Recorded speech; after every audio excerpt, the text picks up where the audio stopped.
Thanks for tuning in to Totally Not a Podcast, our new weekly show where we review each and every new Dragon Ball Daima episode.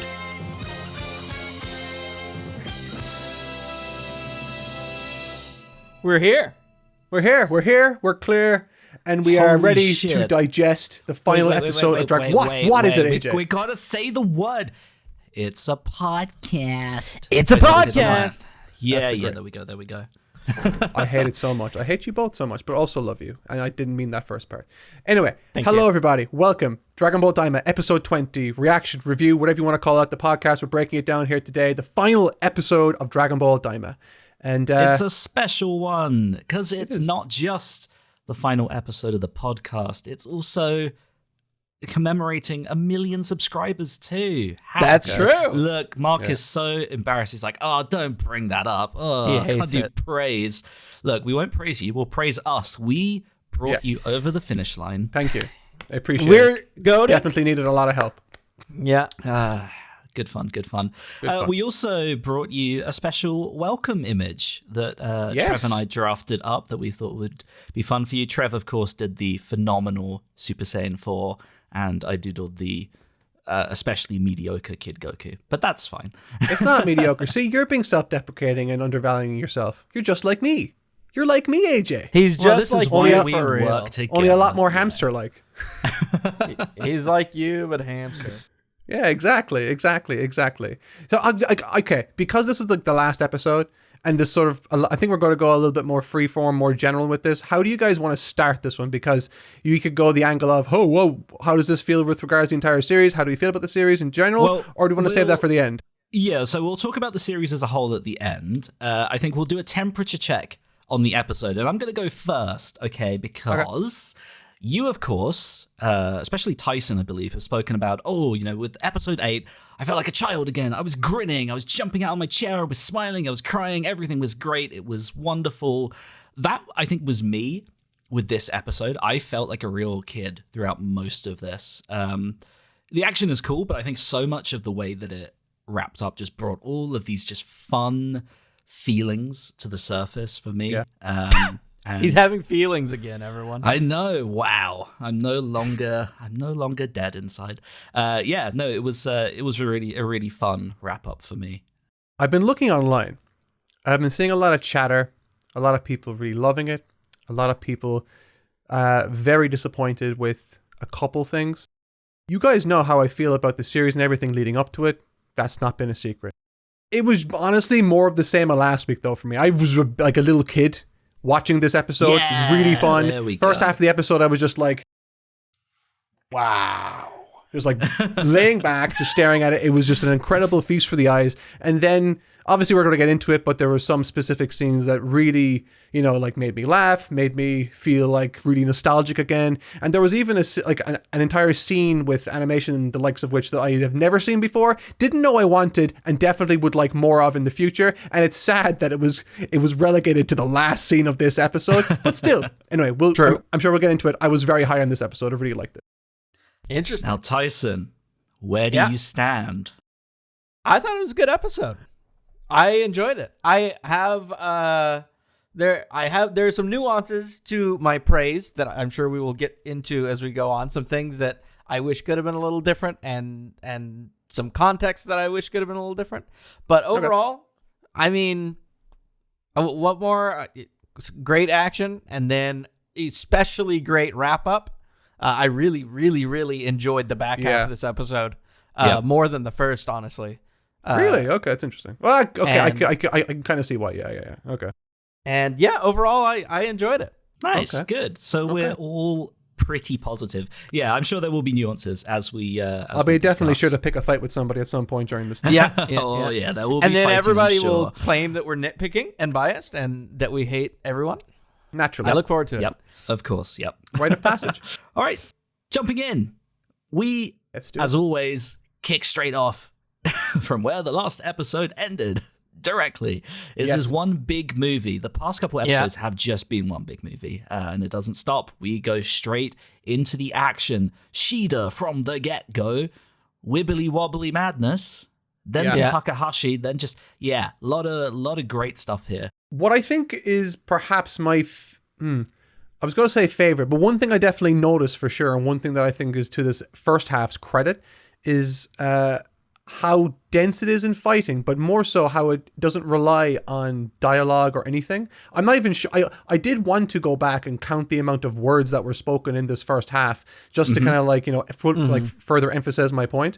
But usually there's like a certain amount of, I don't want to say hedging or almost like a crutch. It's not really, because obviously dialogue services the story in some respects, but with this being the final like flurry, clash, whatever you want to call it, we already knew going into it what Goku's strategy was. So really it's just executing upon the epic fight that is supposed to ensue. And with that, there's no, cuts to like, characters having like divulgings of like, exposition that we don't need or anything that is unnecessary. It is wall to wall some of the craziest movie level animation I've seen like out of any TV show. It is so crazy good.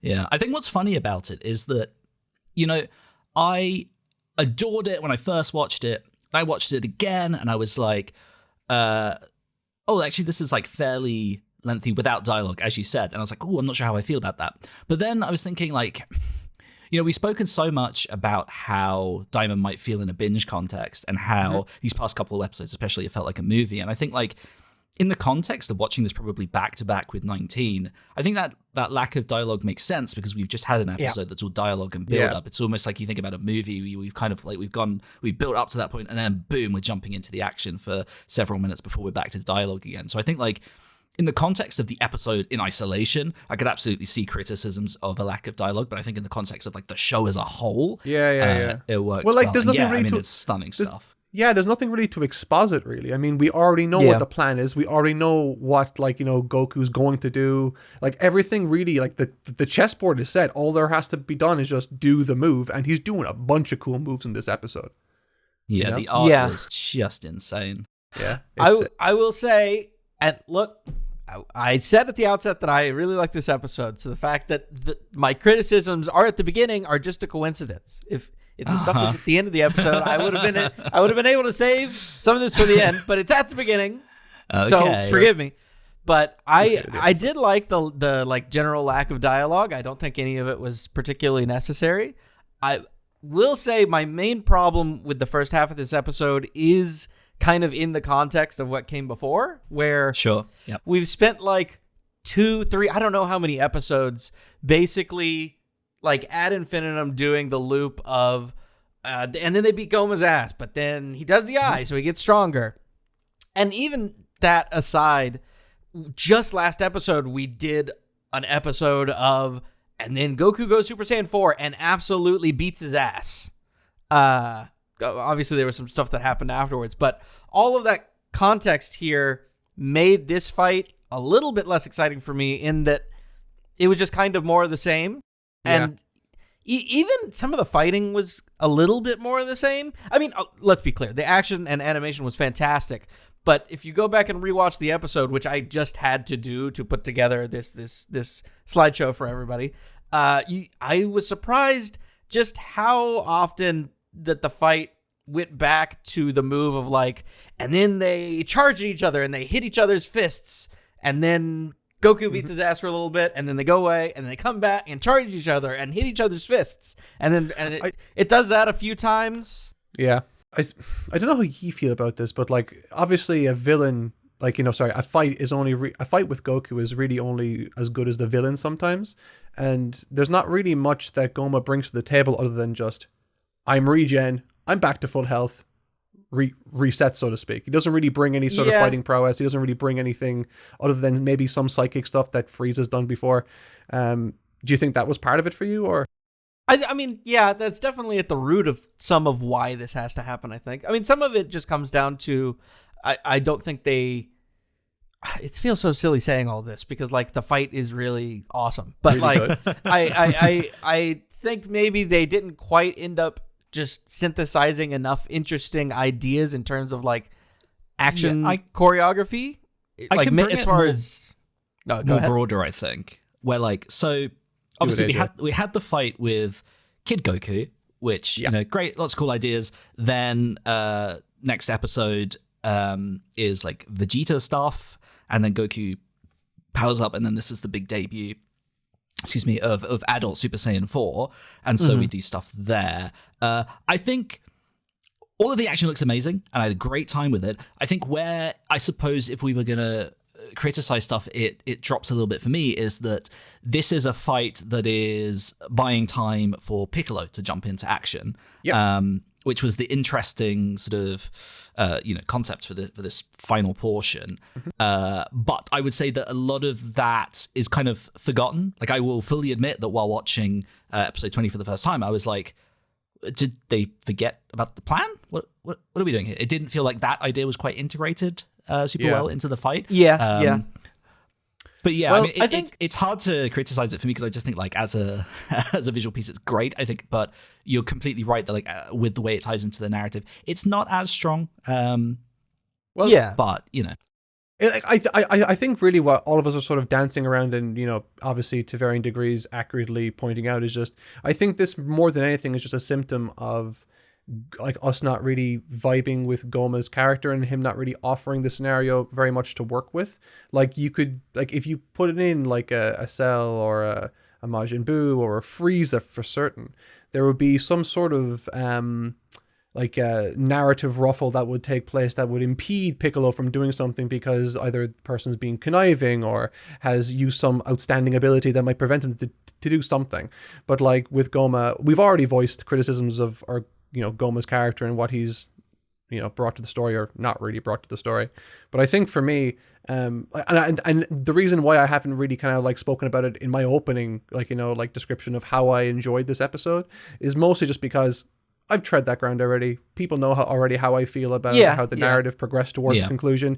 Given what we have now, I thought this was really cool. I thought they maximized what they like could have done with the character beyond just some random ass pull. I don't know. Yeah, I mean, I do think his character does play a part, but I don't think that's the whole thing for me. I think really what it boils down to for me is like, because obviously a fight, part of the purpose of the fight is just to see fucking like cool dudes wail on each other, and I am down for that.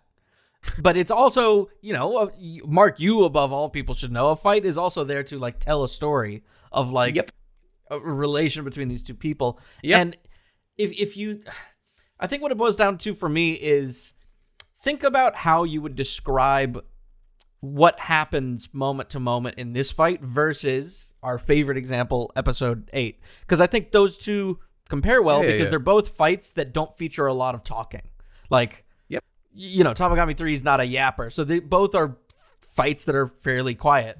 But you look at like episode 8 and you can kind of like verbally outline what happens narratively in the fight. Like, they start fighting. It is like Goku meets Tamagami 3 on his own terms, and it's kind of like this sparring bout, and then things kick up when he goes Super Saiyan, and then afterwards, Tamagami 3 starts using Ki Blast, and Goku's like, oh, okay, we're doing that, and then Goku goes Super Saiyan 3 and beats his ass, or not Super Saiyan 3, Super Saiyan 2 and beats his ass. Like, you can kind of describe what happens moment to moment, and that is the story of the fight, even told without dialogue. Whereas with this fight, I think kind it's of just the stuff verbal... happening. Yeah, the verbal recap of this fight would be Goku goes Super Saiyan 4 and beats Goma's ass, but until the he's eye has him too covered, tired to do so. And then they split up, and then Goku beats his ass some more, but then the eye has him covered, and then they split up, and then Goku beats his ass some more, and the eye is covered. Then there is this one beat where Goma does this cool thing where he kind of like sends him into like a little DPS Broly. Like, I was going to say the different dimensions and shit. That was like one bit where I was like, okay, this is a distinct thing that's happening in this fight. And then afterwards it was okay, and then Goku beats his ass, and then there's a Kamehameha, and he wins. For the most part. I mean, obviously there's more that comes after that, but I think that's the crux of what I'm getting at, is just the narrative through line of this fight was a little minimal. Very minimal. I just saw someone write in the chat there, all style, no substance, and I can kind of agree. The I like my argument for like just ignoring it was just my apathy towards the story going in. But to be honest, just even thinking about it for a few seconds, and especially because I've been watching a lot of Pixar and Disney movies with my daughter lately, there's a scene like, okay, so first of all, just to set the table, the premise, the object of this fight is for Goku to get Piccolo into position to nail or to wail on the back of Goma's head 3 times. That's fine. That's a perfectly good motivation and set piece to build up to for a fight. It's easy to follow, and I thought it, because of Goma being the way that he is and all that kind of stuff, it wouldn't lend itself to any sort of interesting option. But there's actually a scene in Finding Nemo, stay with me, where the mask that has the address of where Nemo is being held falls down into this ravine, and Nemo and Marlin and Dory have to try to, read it while also surviving against an anglerfish. But the thing is, the way that scene is actually organized is actually, conceptually similar to what they're trying to do here. Yeah. Marlin's job is to get the anglerfish to chase him such that the light that it shines from its light illuminates the mask text so that Dory can read it. I thought there could have been a perfect opportunity here in this fight. Incredible. No. There's actually a perfect opportunity in this fight for Goku to not only try to survive against Goma, which in and of itself is the tension that carried this entire fight in the first place, but in addition to that, him trying to figure out, using his martial arts genius and prowess, to position Goma, using his techniques and all that kind of stuff to better line up Piccolo for those attacks. And there could be kind of near misses. There could be moments where Goma almost discovers Piccolo. I think there's so much that could have been done with this premise that wasn't done in favor of just doing cool action, which again, super fucking cool action, and action that I will go over, I'm sure, or that we will go over, I'm sure, in more granularly in a second. But I think conceptually, with the whole Piccolo needing to hit Goma at the back of the head 3 times, there was so much more that could have been done with that, with Goku maybe kind of more consciously making decisions internally to position Piccolo, or Goma rather, for that attack. I think there's plenty that could have been done there. Yeah, I think that's fair. And I guess if we just keep swimming into the next part of the episode, I hate you so much for that. Oh my God. All right, that was the podcast, everybody. I apologize for nothing. Look, I completely agree that, there definitely could have been more of a narrative integration into the fight. But that style was fucking cool, and it was maybe no more cool than the next 2 scenes. I mean, Goku's big ass power up here is the best part. That might be my okay. So again, I don't want to I just have to get it out of me, because this might have been the This might have been. Hold on. Before you speak, is it going to be hyperbole, and are you going to gaslight us afterwards? Because that's happened a couple times now. Well, this is why I took a breath, just to kind of collect my emotions. Composing himself. What's he got? I will describe what happened internally in my mind while I was watching this first, and then I'll express how I feel about it afterwards. How's that sound? Does that sound more even-handed? Okay. While I was watching it, I was kind of laying back, and I was just enjoying the fight for what it was. And then when I saw the power-up, something gave me chills for again, just to put this into perspective, right? I've watched Dragon Ball since I was 9. Yeah. That's a long-ass fucking time. And anyone that knows even a little bit about Dragon Ball knows how much powering up and screaming there is. This power-up was just... It almost reminded me what it felt like watching a power-up for the first time, if that makes sense. Yeah. The way it's shot, the expressions, the wind effects, the lightning, the aura that envelops the entire arena. There's something about how this is animated, how it's all put together, that really feels primal in the way that really suits the form, first of all, but also felt novel. And I don't know if anyone else felt that way. Yeah, well, I think part of it for me is not just that it looks incredible, but I think it's also emblematic of the fight kind of starting to move into the sort of get together with the narrative a little bit, because I think what has been established so far is that at this point, Super Saiyan 4 is just styling on Goma. It's not an issue. Goku is fucking him up, but the issue is that Goma just recovers. So it doesn't matter that he's better than him if that eye is forever saving him. And so this is now feeling okay, so this is where we just have to go for a last ditch fucking full on beat him to the point of the regeneration takes some degree of time, right? Yeah. And I think that's why this works for me, because then of course leads into the Kamehameha, which is just so sick. Insane. The draftsmanship on that Kamehameha is insane. I mean, I know it's funny actually. Obviously, people or a person last week in the super chats was like, oh, do you think Kubota is going to come back for the finale? And I was like, well, I'm not really sure, because I think he was just a guest in episode 1, so maybe don't expect it for 20. Motherfucker comes back with the sickest Kamehameha. It's actually kind of crazy. And it goes, and again, like to Tyson's point from last week and many weeks before, this series really has continued like its reverence for the actual move, the Kamehameha. At no point in this entire series was it relegated to just his signature move. It is a death laser, and at no point in this entire series has that statement been more true than this episode and this moment. Really, that's so good. I think the point where he starts powering up is the point where I like mentally like hard clocked into this episode. Of course, it's a little bit of a bummer that didn't happen for the previous 4 minutes of combat. But from this point on, I am clocked into this episode, and I never clock out. Also, while we're here, before we move on, shout outs, and this also applies to the Kamehameha, shout out to the composite work for this episode, because the auras and the ki in this episode looks unlike it's ever looked in the history of Dragon Ball, and I think maybe the coolest it's ever looked in the history of Dragon Ball. There's so many things about this fight that are great, but again, in moments, even like you talk about with the compositing with the Kamehameha, that moment where it was just a close-up and the still of his, like, almost like the residue of the Kamehameha burning his hands. That gave me feelings that I haven't felt in so long, and it is so cool. I like that they didn't try to do something different with the Kamehameha. They just made it a standard, like I say standard, but like, you know, an iconic Kamehameha pose. They went for the undershot, similar and, you know, evocative of like what he did against Vegeta, but they found a way to add something new in the aftermath of it, the afterglow, if you will, of the Kamehameha, and those like small, almost glitter effects on his fingertips with that close up. It was obviously adding a nice panoramic kind of like quality to the shot itself, but it was just again, like there's so much of this fight that I'll just be saying, God, that looks so cool, and like everything inside my head is working to try to make that sound more intelligent than what it actually is. The compositing is incredible. I mean, we've spoken about compositing a lot. I don't think we've ever explained to people what that is if they aren't aware, but it's essentially how like the raw drawings are sort of put together, but you had like the glow and the textures and the,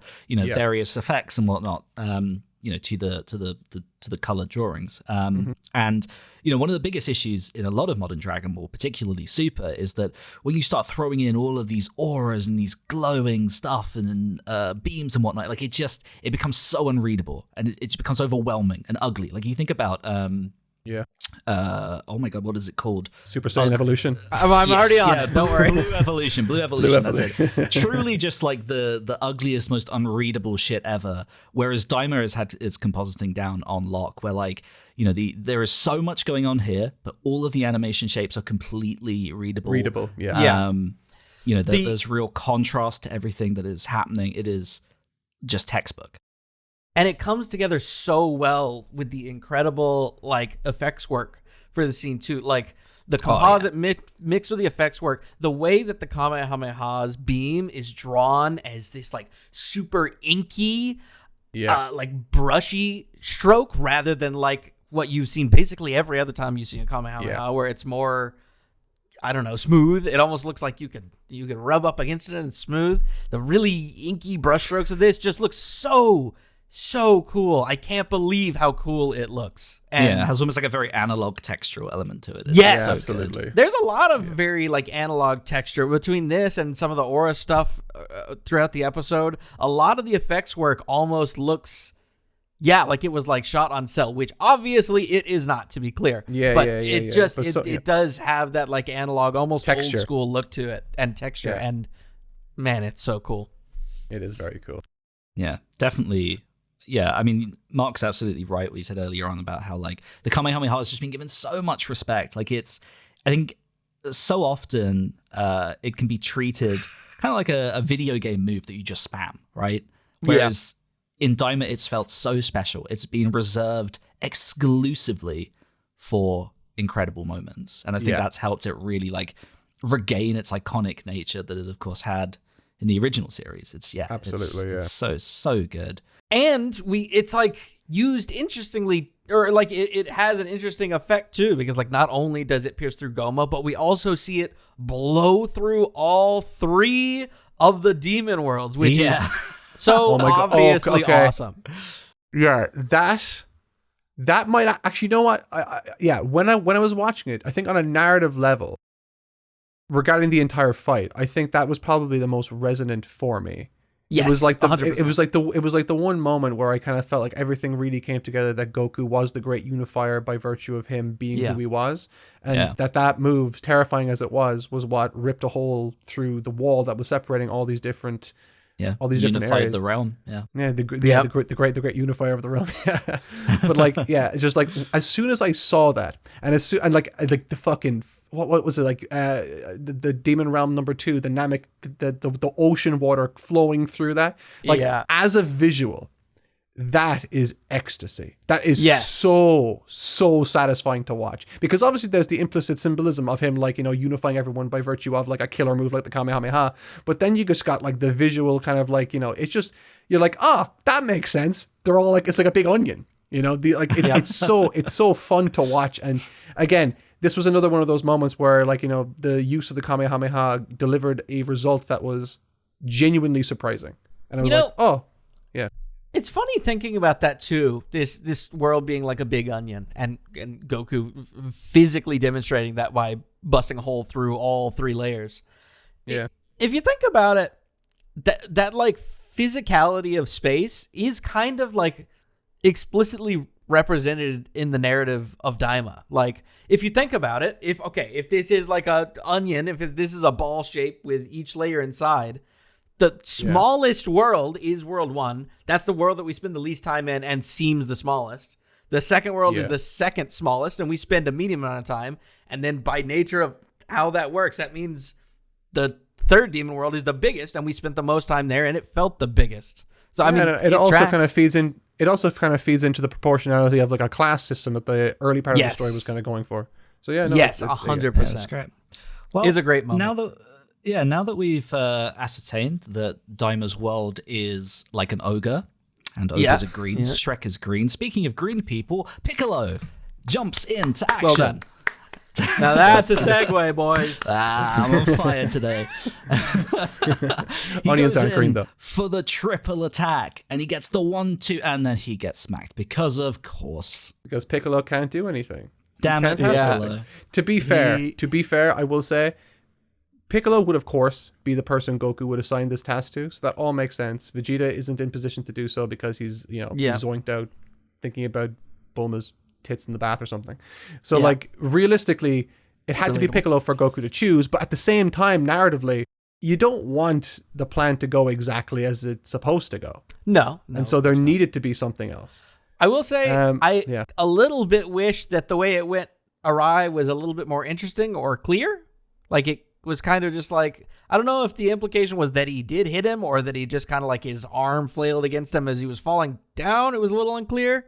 Either way, it wasn't like he hits him twice, and then as he goes in for the third hit, Goma smacks him in the face. No, that's what I'm talking about. Is like the way that Goma smacks him is a little bit confusing, because like at first it's shown like he smacks him, but then the follow-up shot that I have here on screen, it's like he's drawn like it was like him falling and it was collateral damage or something. Yeah. I mean, neither of those are super interesting to me, but it's a small critique that it was fine. Yeah, it's honestly it's hard for me to know how I would remedy this. I think I probably would have remedied it. I think this failure could have been remedied by my suggestion earlier of making the fight more centered around Goku getting Piccolo into a position that would benefit him. So yeah, that's probably where I would change things. I honestly wouldn't change him failing. I think him failing is a good tension builder to what eventually becomes the solution of this entire thing, which I liked a lot. So the best solution. Yeah, I think failing was fine. I think maybe the execution of it was so quick that it almost felt a little bit meaningless. Like I definitely felt as I was watching it, like, okay, here comes Piccolo.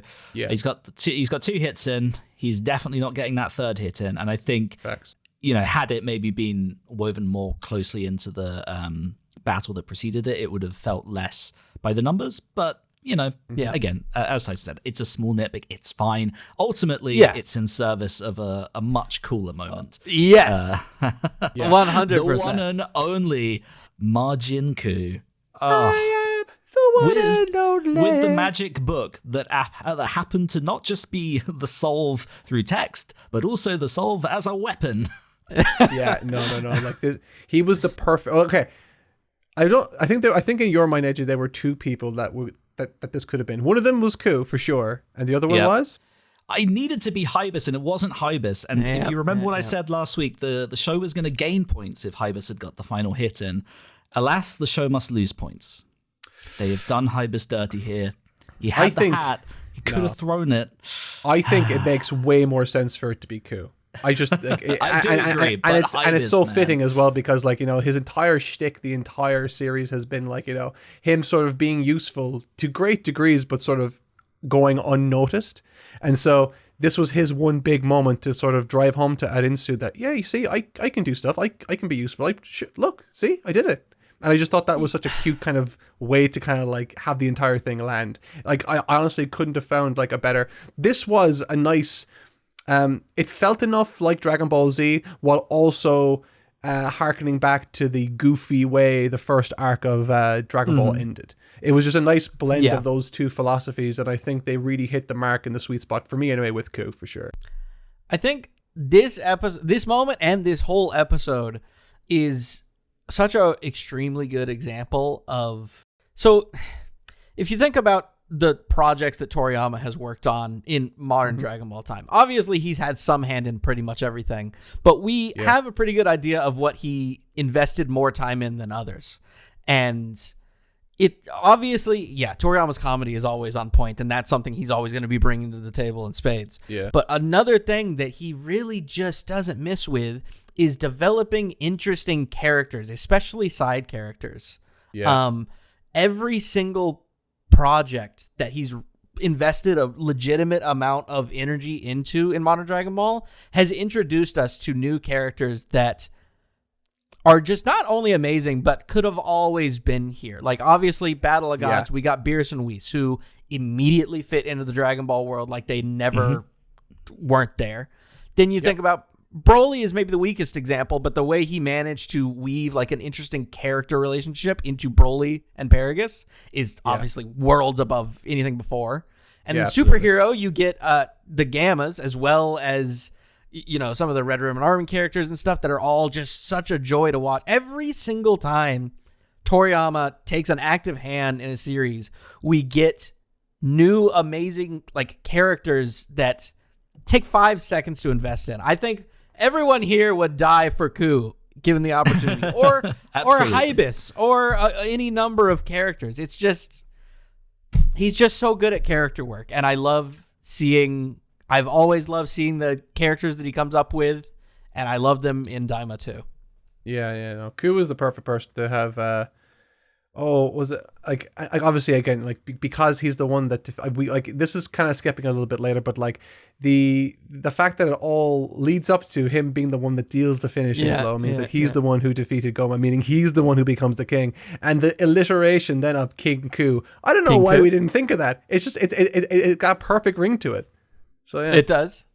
Yeah, that's great, and I think you're so right about the character work because I think Ku has kind of had sort of an understated journey. If you think about, about where he was introduced and his purpose there, and sort of failing on the big evil action front for Arinsu, but then just being very dutiful and kind-hearted, and to then be the solve for all of this is wonderful. He is a magnificent character. I think it's especially great because the solution for this series and the end of Ku's character arc so directly relates to and works with how Dragon Ball viewers reacted to Ku initially, where he was revealed at the end of episode 8 or whenever, and everyone was like, "Oh shit!" It's no. At first, everyone was like, "Well, other than design, everybody was like, oh shit, finally the big bad, here we go." And then an episode later, he gets owned, and the initial reaction then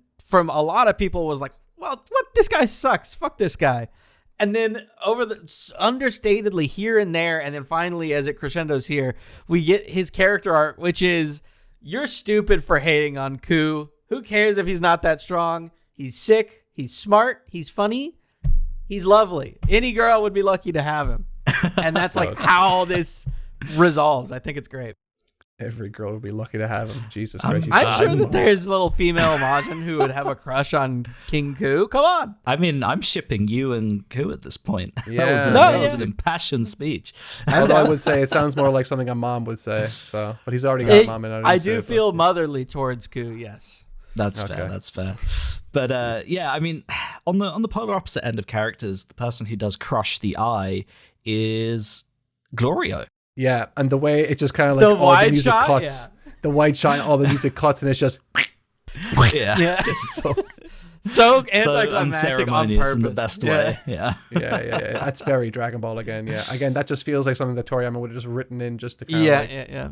You know, and the like it's very almost good. wink at the camera where like everybody looks at Ku after he wins and he's like, "What? Can't I finish things?" Like, yeah, you just know there's some contingent of Dragon Ball fans that were like, "What the fuck? He got the win," and then Ku basically faces the camera and talks directly to them. Yeah, that's that, and then it's in moments like that Toriyama is like looking down and just saying, "Yeah, perfect."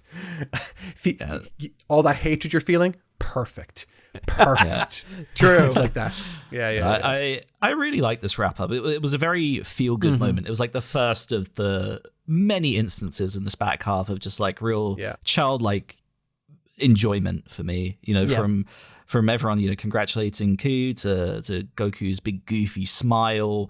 I think like becoming a minister. the way that Gomar is wrapped up here is very funny. Literally wrapped up, like like Degasi was in the previous episode. It was just this like big amalgamation of all the characters that we kind of met so far, just converging to get rid of this big bad. And of course, Maba and Rinsu used the like not Mafuba thing to seal them both in the jar.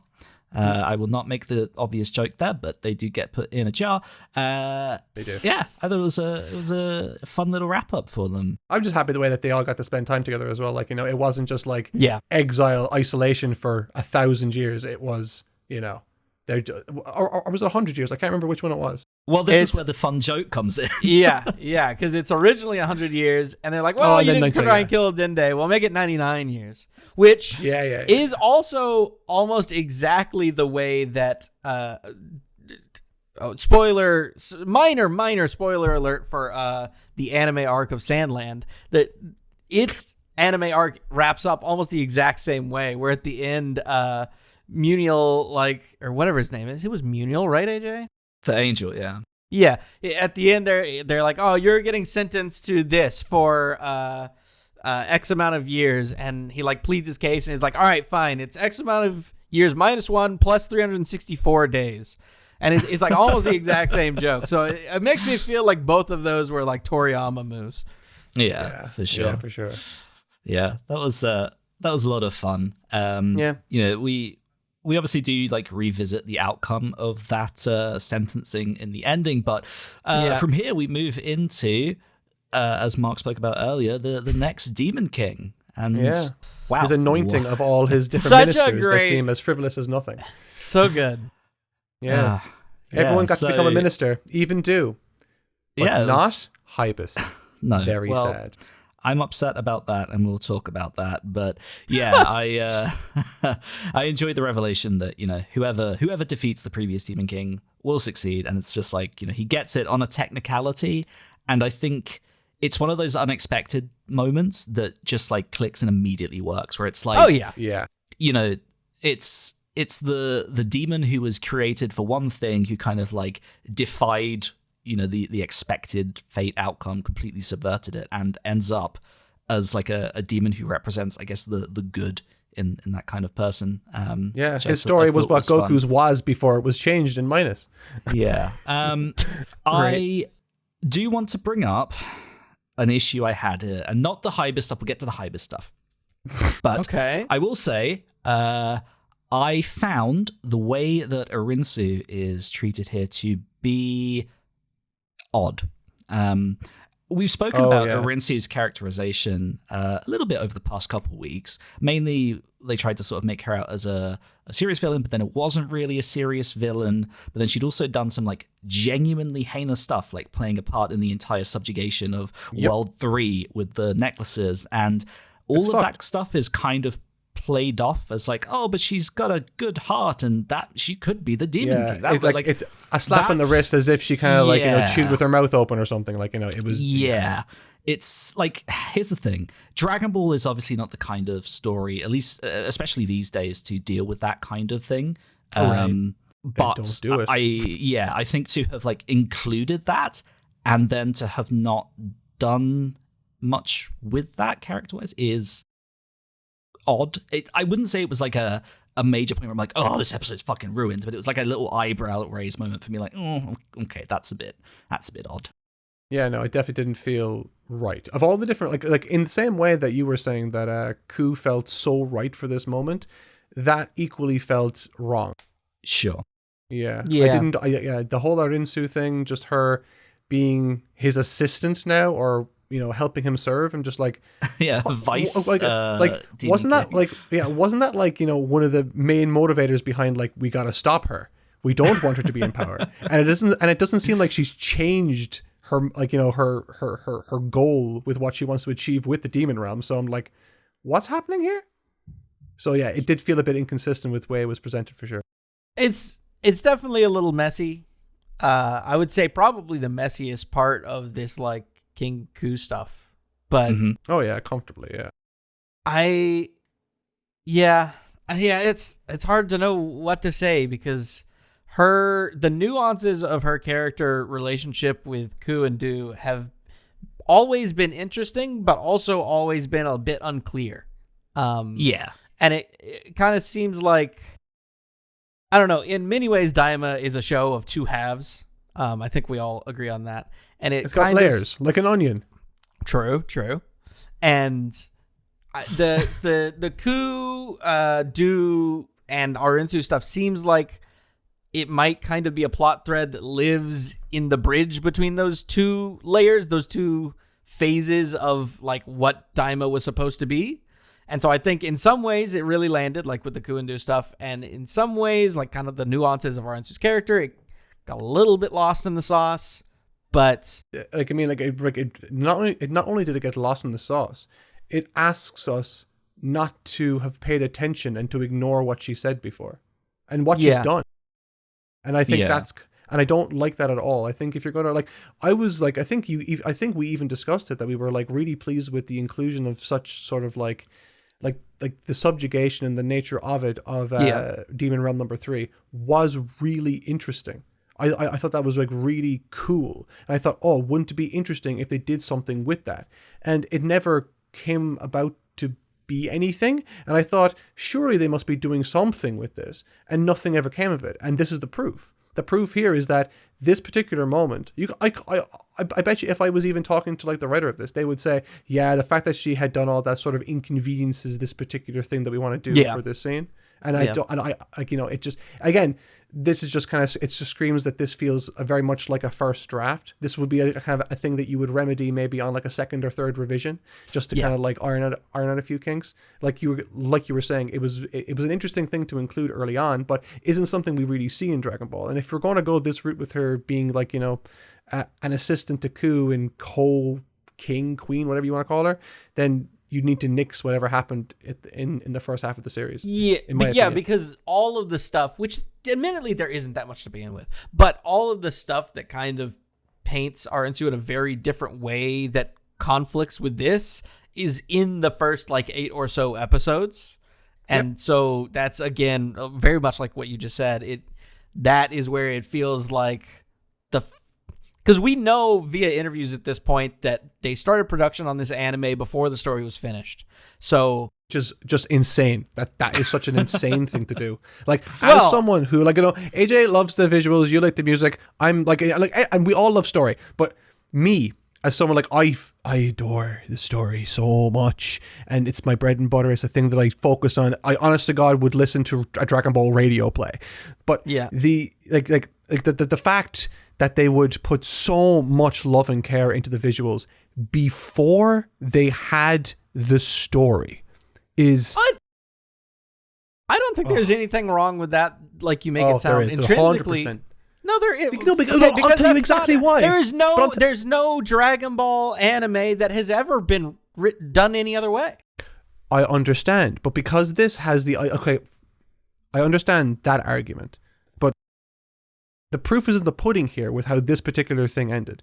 I mean, given the nature that this was a fully conceived of story, or could have been, or had the luxury of being something like a movie. Like all the movies had their plots kind of conceived of before they started production. I think there is nothing lost by taking advantage of this thing. There is only some by not taking advantage of it, you leave yourself open to situations like this or pacing issues like we've discussed throughout this entire series. Like it's what made the back half of this series feel so much more lethargic and sort of weird compared to what we engage with like, episodes like, episode 8. That's the meme episode now apparently.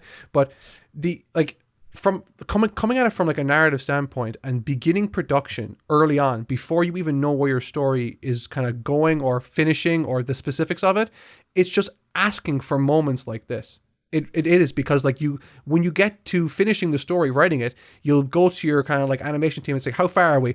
Well, we've begun groundwork on the first 8 episodes, and like, oh fuck, we can't change anything now. That's just shooting yourself in the foot when you don't need to, especially when a show like this had the luxury of being so far ahead in terms of schedule. Yeah, I mean, I'm obviously not arguing that had they finished the whole story from the get-go, it wouldn't have been better. I would never argue that. I was just more saying, I think saying that they started the story before, or they started work on the show before the story was finished is like intrinsically a bad idea is wrong, just because that's the only way a Dragon Ball story has ever been written. So I don't think that is the cause. I think that's a missed opportunity, and the problem is just that in this particular case, it didn't work out entirely well. Yeah, certainly to an extent. I mean, obviously the manga was written in a certain way. But, I think when you look at something like Super, you have the plot beats planned out and then the script starts going on. With Daima, the production's a weird one. So, like, we know this started years ago. Several. Episode 20 wasn't finished until February of this year. Damn. The month that we're in, were in a couple of days ago. We were just in. Yeah. How? And so I think like, it makes me think just how much like story moving arounds and planning and weird words was being done, to have pushed everything right up to the final wire like that. I think that's the slight difference there. I didn't know that, by the way. You telling me this, like you getting me to say, I didn't know until a couple of days ago. Yeah, no, but me saying that now to you in this podcast is literally my genuine reaction, and I need to ask: do you know how that happened? Because they had years. Yeah, no idea. What the fuck? Well, the thing is, like, I know that there were instances where like storyboards weren't finished, and so staff would go off and do other things. Like some animators would go off and like do some hero stuff while they were waiting for the next storyboard to come along. So it's like had a very weird production that seemed like a stopping and starting super kind of thing. Traditional. Yeah, like they would do a bit and then work on certain bit. I don't know. It just seemed very odd. That does seem really odd. I don't like that at all. Yeah, it's like they forgot about certain things throughout the series now, and it makes sense. We wrote the start of the series, that, but we can see it, only analyze what's there. Yeah, true. But yeah, I mean, if we want to bring us back to the episode itself, we do of course have Ku bringing in all of the ministers, barring one person.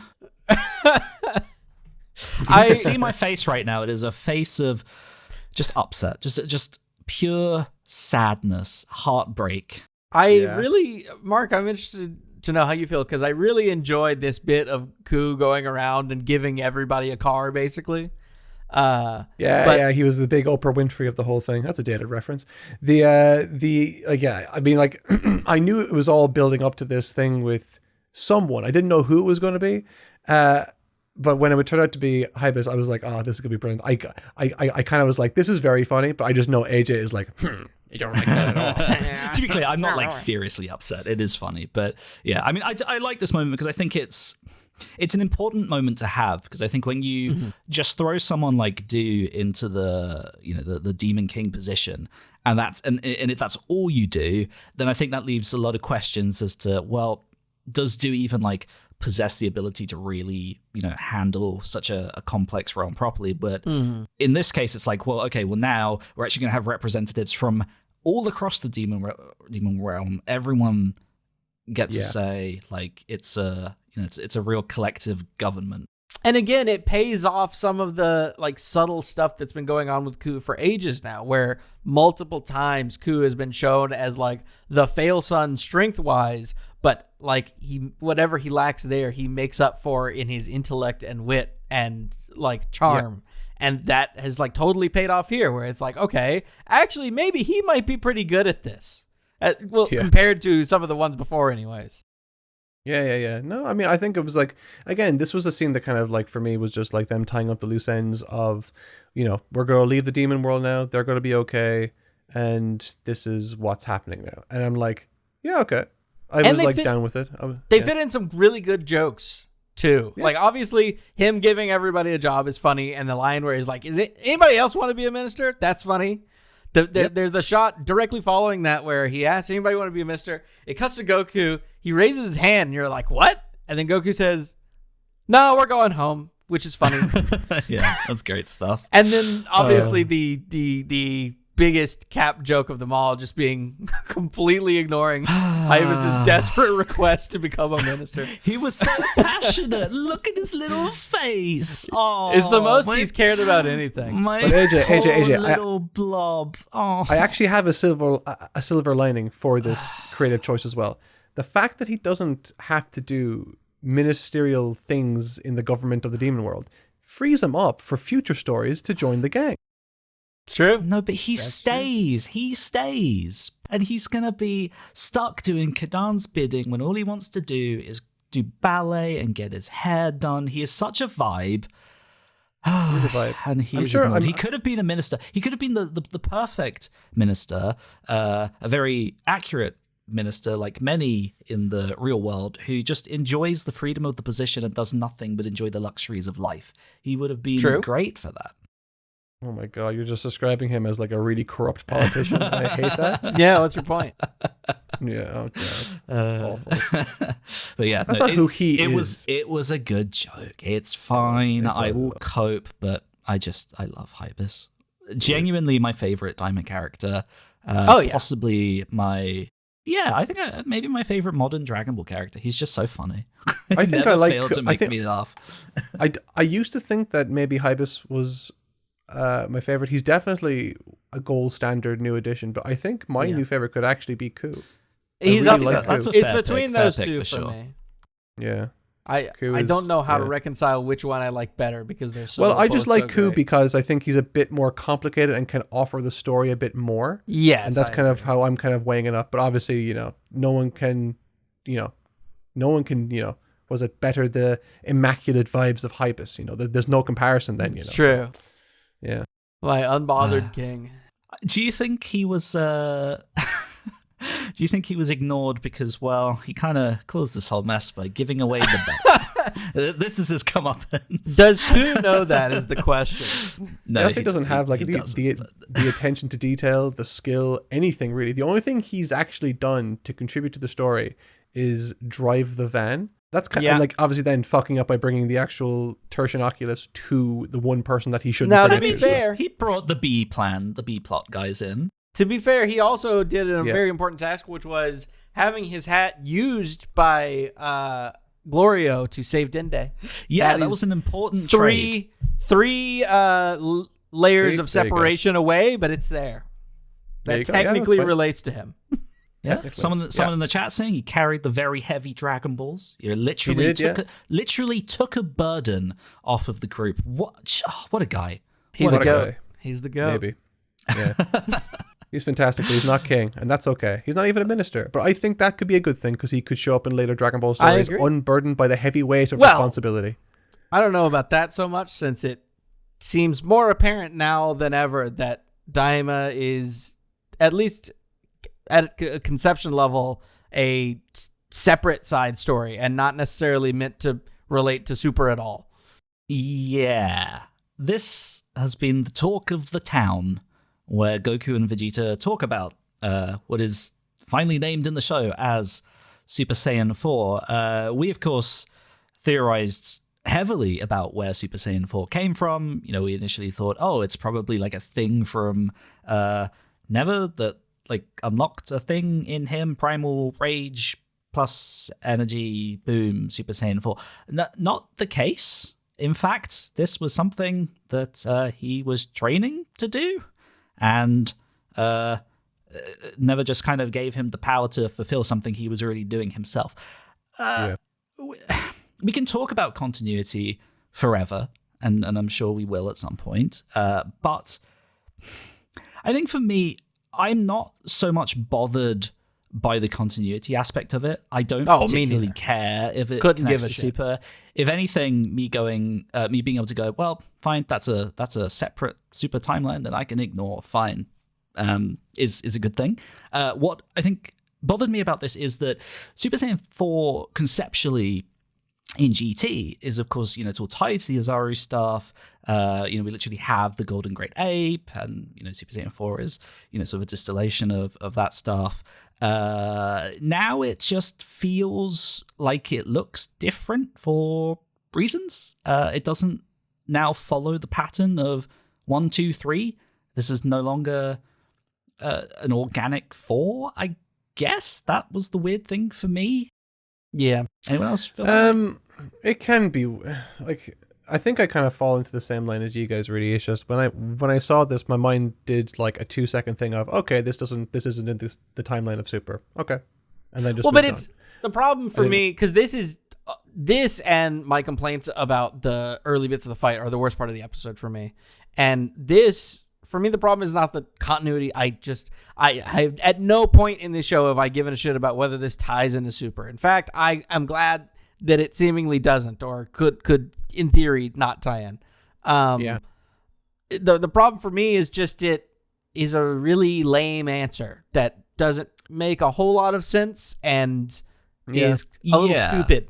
It almost just seems like a mistake. Like it wasn't supposed to be there, because this does not relate at all to how the transformation is shown to us. Like no part of it is initially shown like it is of Goku's doing, like it existed before. It is entirely shown as like a gift from Neva. And even if they wanted to do a thing where it's like, oh, well, I've been working on this, but I couldn't do it, but then Neva gave me the juice I needed, like that would have at least been something. But it's not even that. It's just this scene acts like none of that existed, and it just doesn't make any sense. That's the problem for me. It doesn't, even within Daima, doesn't make sense.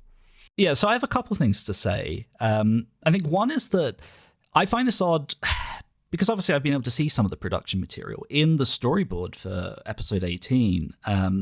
There's a whole section that talks about that transformation, right? And it talks about how this, your godly divine key from Never is combining with the Ozaru energy of Goku, and this brings about Super Saiyan 4, and there was originally this aura that was like a mix of fire and water showing the two combinations. None of that is in the episode, but it is in the storyboard. And so then you see an answer like this in the final episode, and that then makes me think, well, was there maybe like a plot point that was like scrapped here or something? Because you're right that 100%. That stuff doesn't really make much sense. And I think separate from all of that, to bring us onto the continuity part, I think when it comes to continuity and changing things, retconning things, creating contradictions, I think there are many different sides to it. I mean, any kind of long-running franchise will always run into this, whether it's Star Wars, Star Trek, whatever. At a certain point, you almost will inevitably run up against some kind of inconsistency, and you need to change stuff because you need freedom to advance the plot in certain directions. To tell a story. And I think there are ways you can do that justify it, and there are many examples of this in this series. But I think when you do something like this, where there is a very obvious solution to it to help it gel, and you don't take that route and you then complicate the canon and the continuity, I think then it starts to get a little bit bothersome, where, you know, something like Super Saiyan 4 could very easily have been explained away either through the original, seemingly the original idea about never helping that come about, or making it a demon world form in and of itself. You know, we also have the fact that Kaioshin and Kibito do not fuse. The fusion bugs were not used whatsoever in this series. Which is so sick! No, it's not. You know, Yes, it is!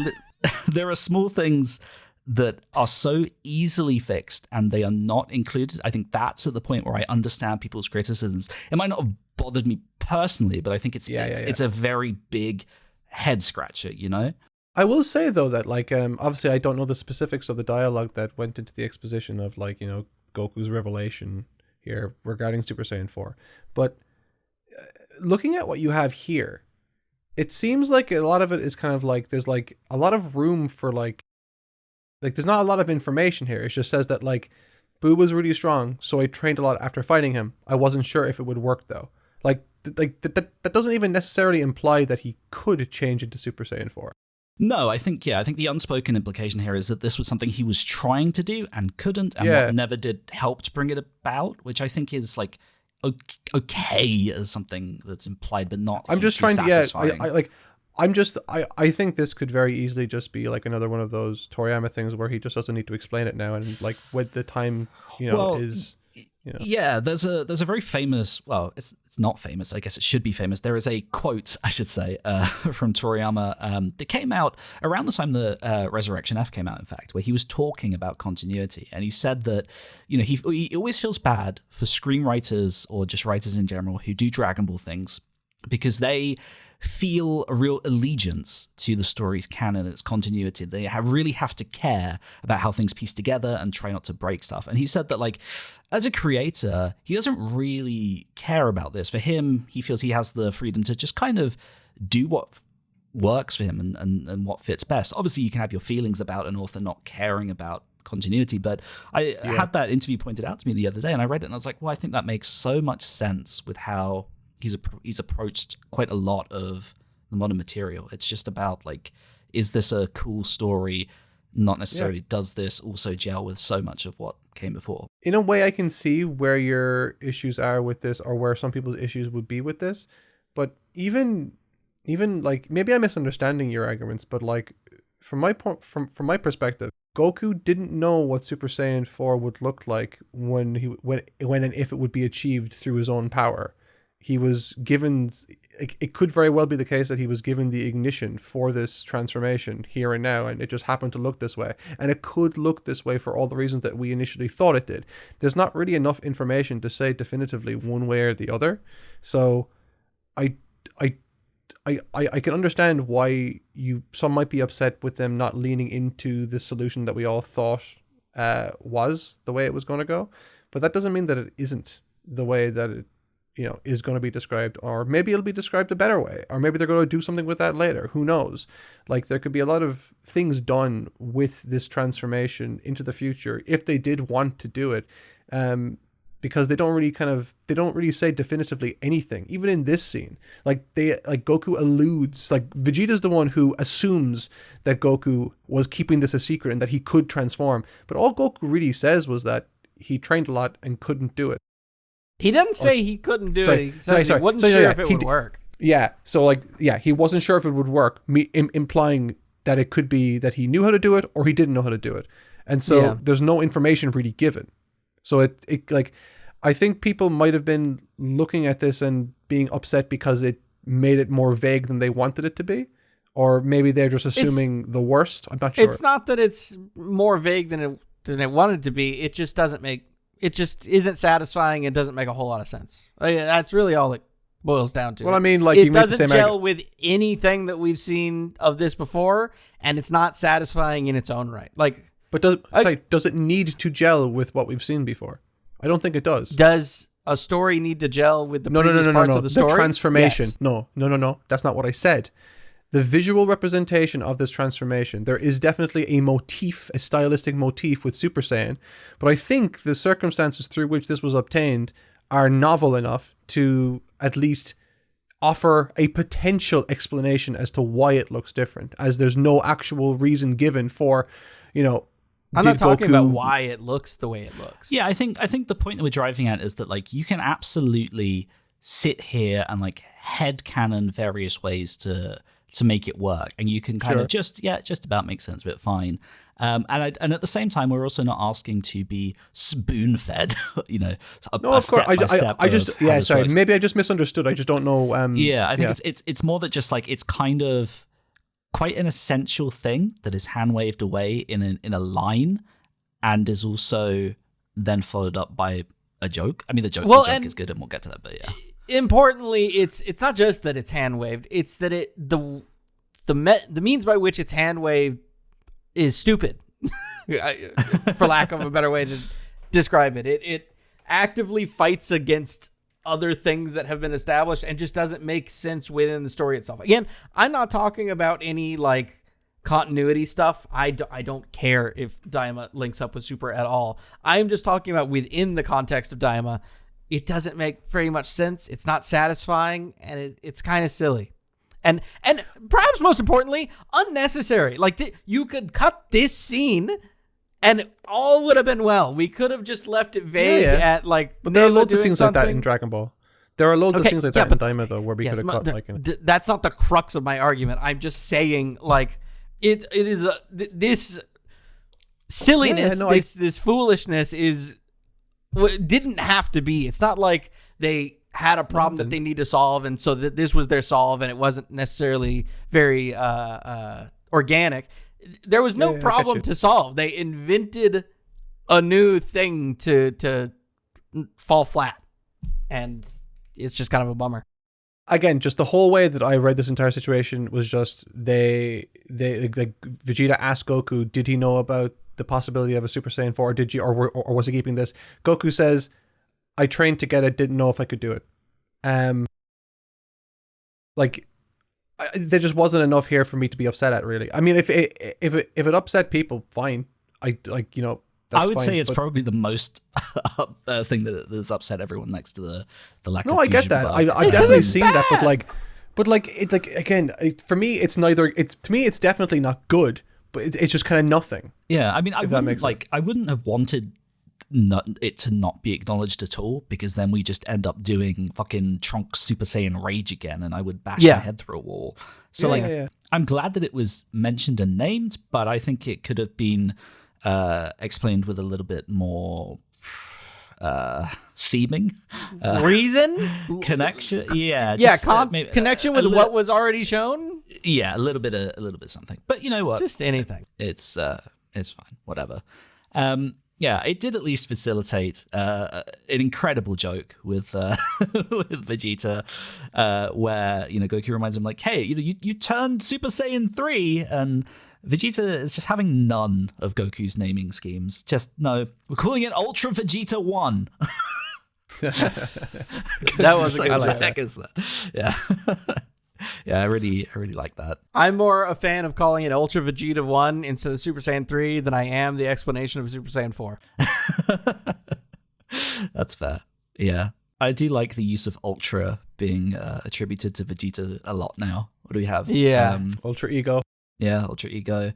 Also, some stuff in original Dragon Ball as well. So that's fun. I guess not too much to say there other than just, it was a good joke. Yeah. It was a good joke, so it was. Yeah. But I mean, what follows really is what ties back to Goku being the savior of this world, unifying the world. Tunnels open. The air is no longer just like oppressive and horrible in the 13 realm. You will also notice that the neck thingies on people seem to be gone. I don't know how that happened, but that's fine. Whatever. Off screen. Again, the best part of this entire thing for me was Pansy waving Vegeta's arm. Yes. forward. Oh yes, that was 100%. so good. He's just so done. I love Pansy so much. That was good. I'm bummed more people aren't talking about this. I really enjoyed the joke where Ku is like named supreme demon king over the entire demon world. He's so unceremonious about it. And as soon as they leave, his parting words are, if shit gets rough again, come save us. And they're like, okay. Like, absolutely no sense of pride about his role. He's like, I don't give a shit. If shit gets rough, please come solve it for us. I think what would have been very funny is that, okay, obviously this ending sequence facilitates the actual ending later, and I thought it would have been very funny if they actually just crash landed again just for posterity's sake. Oh my god, I didn't think about that. That would have been so funny. Yeah. I would have loved that. Fuck, that would have been so good. That would have been a great way to wrap things up. I mean, this leads into the ending sequence where we get a series of great illustrations from character designer of the show, Katsuyoshi Nakatsuru. These are wonderful. Lovely. Yeah, obviously the Chi-Chi one. The Chi-Chi one is so. The Chi-Chi one's my favorite. The Chi-Chi one is great. I think my favorite is probably Trunks and Goten. I mean, to go through them, quickly, and especially for the audio listeners, we get to see the beloved Tamagami 3 being offered food from the villagers, from the little cafe that we visited in the series. So that was great. We have the Kraken with Tamagami 2 sort of being buddied up. The guards at the palace with Tamagami 1. A lot of fun there. Hiroshi is horrified to be an old man again. I think it's great. Yeah. It's all the ones that like kind of lean into the story of what they had undergone themselves. Like it's the Chi-Chi one, because the reason why I like the Chi-Chi one is because she was clearly doing housework stuff because she needed steps to do the dishes, and then she suddenly becomes taller. The same thing is kind of true for the Roshi one, where he's kind of staring into the mirror saying, "Oh God, no, I'm hideous," so to speak. So, like it's all but like then you have ones like the bottom, like the one in the bottom right there with all the gang, 18 Krillin. That could just be anything. Like it's like that one is kind of vapid for me, even though the actual perspective on the shot is really nice and satisfying. It's just I much prefer the ones that kind of lean into the age aspect of it. I adore the Gomar and Degasu ones. Just Gomar is just miserable slumped in his chair, just so depressed, and Degasu trying to occupy himself with cards. But the best one is definitely those two gaming together, which is such an obvious callback to that one illustration that Toriyama did of Goku and Vegeta playing games too. I thought that was very great. I love the idea of them playing fucking Super Daima Kart and just getting owned. God. Yeah, that face on Goma slouched down the chair though is absolutely a vibe for sure. He's such a mood. I loved the illustration of Trunks and Goten on their hoverboards. I think that's fucking sick. I don't know why they would do hoverboarding when they can fly. Because it's fun. Have you considered that? I mean, yeah. I feel like flying would be more fun, wouldn't it? But they fly all the time. If you're on a hoverboard, you can do tricks. True. Yeah, it's about uniqueness. Come on. We got the fully aged up Popo with the horns. There's a very, very cool reference here. If you look at Goten's board, the design on it, the flames with the blue background, straight from Toriyama's illustration of the car with the exact same design, also seen in the second opening in the Z anime. Very deep cut there from Nakatsuru. Yeah. Jeez, wow, okay. That's wild. Yeah. So, yeah. It's a really, really lovely ending. So just a really fun tribute to the series. Great little I was grinning ear to ear through the entire credits. Yeah. I don't know about you guys, but it made me... I was already kind of like waxing poetic about Daima ending. I'm going to miss it. But the credits really drove that home, and I don't know, they made me smile. Oh yeah, no, there was definitely a big smile for like the entire credits scene. But the best thing about it is that it's not the end.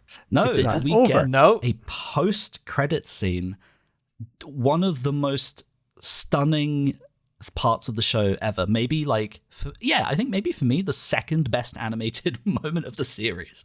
It is. Yeah, no, there's something so insane. Yeah, this is Chikashi Kubota again coming back to do supervision, but the animation was from a guy called Takashi Kojima, who has done loads and loads of stuff from One Piece. He did the famous scene of Mob laughing at the very, very end of One Piece. Of Mob Psycho. He did that very famous, when Eren like screams in the opening in big blobby loose style. Did that. He's done so much stuff. He's a character acting master, animation master in general. And yeah, man, the way this whole ending section looked was just stunning. And it's also incredibly funny. There's something about the way this is drawn, animated, and everything. Like, even the way that the characters say words is so tailored to the actual script of what is being said that it makes me feel like I'm seeing Goku in a way that I've never seen him before, in a way that feels closer to reality than I've ever seen. And so that was exceptionally nice. And I love the aloofness of Goku throughout the entire scene. The entire scene really is kind of treated as if it's like no big deal. And it is really no big deal. It's the casual setting of it, but the sort of like super premium quality of how it's presented really kind of like made me feel, okay, this is the last time we're getting to spend with these characters for at least another while. We're going to really kind of like put the polish on. We're going to really help people feel like these characters are alive, and there's like a magical quality to how this is how this is depicted, from every expression to even the script. Really is just oozing with Toriyama kind of vibes, and I really, really loved it. My goat, Goku.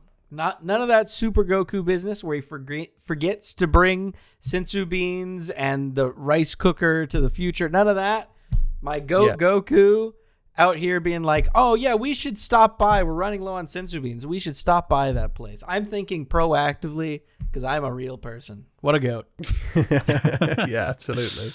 Yeah, absolutely. It's funny to me that like they obviously lost all of their bugs, and then they drop in here and still just no acknowledgement of fusion. It's so funny. No acknowledgement of fusion, but they did actually so mad about that. It's so funny. But they did acknowledge one thing that I thought would have been a perfect that would have been another missed opportunity for a gag. It's the beauty bug thing with Bulma, and they did it. I was really happy that they did that because that was the first person I thought of when they brought that bug up. Yeah, such an animated portion. Is anybody here bothered by the final gag of the Tertian Oculuses being shop items?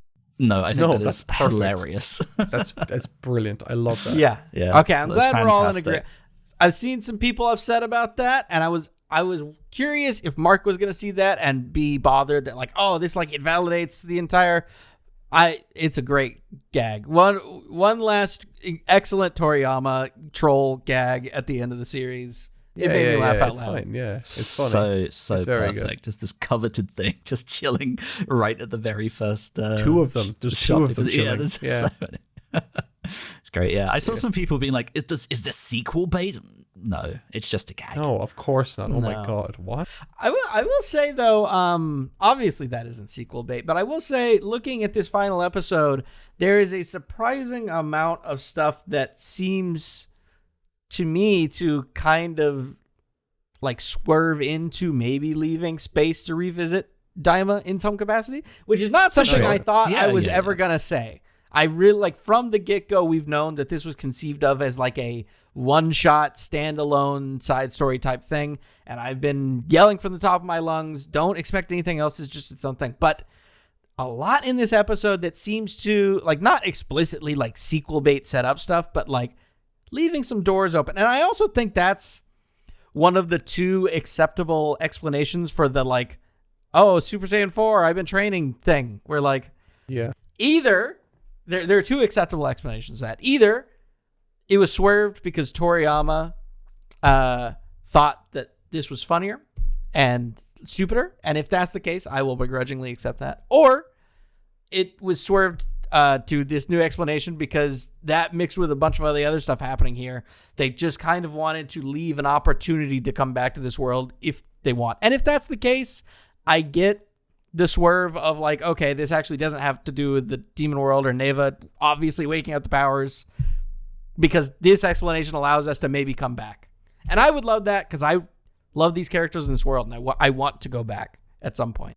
No, I mean, like everything that like Daima did in terms of, you know, world building and characters and stuff, I obviously want to have more investment with that in the future. I mean, it would be a waste if they continue the series and don't make any attempt to sort of reconnect with this particular part of the story, particularly given that it was a part of the story that Toriyama, you know, had a lot of reverence for. You know, for sure. You know, we'll get on to talking about the series as a whole, but I think we would need to talk about the final rating for this episode. Yeah.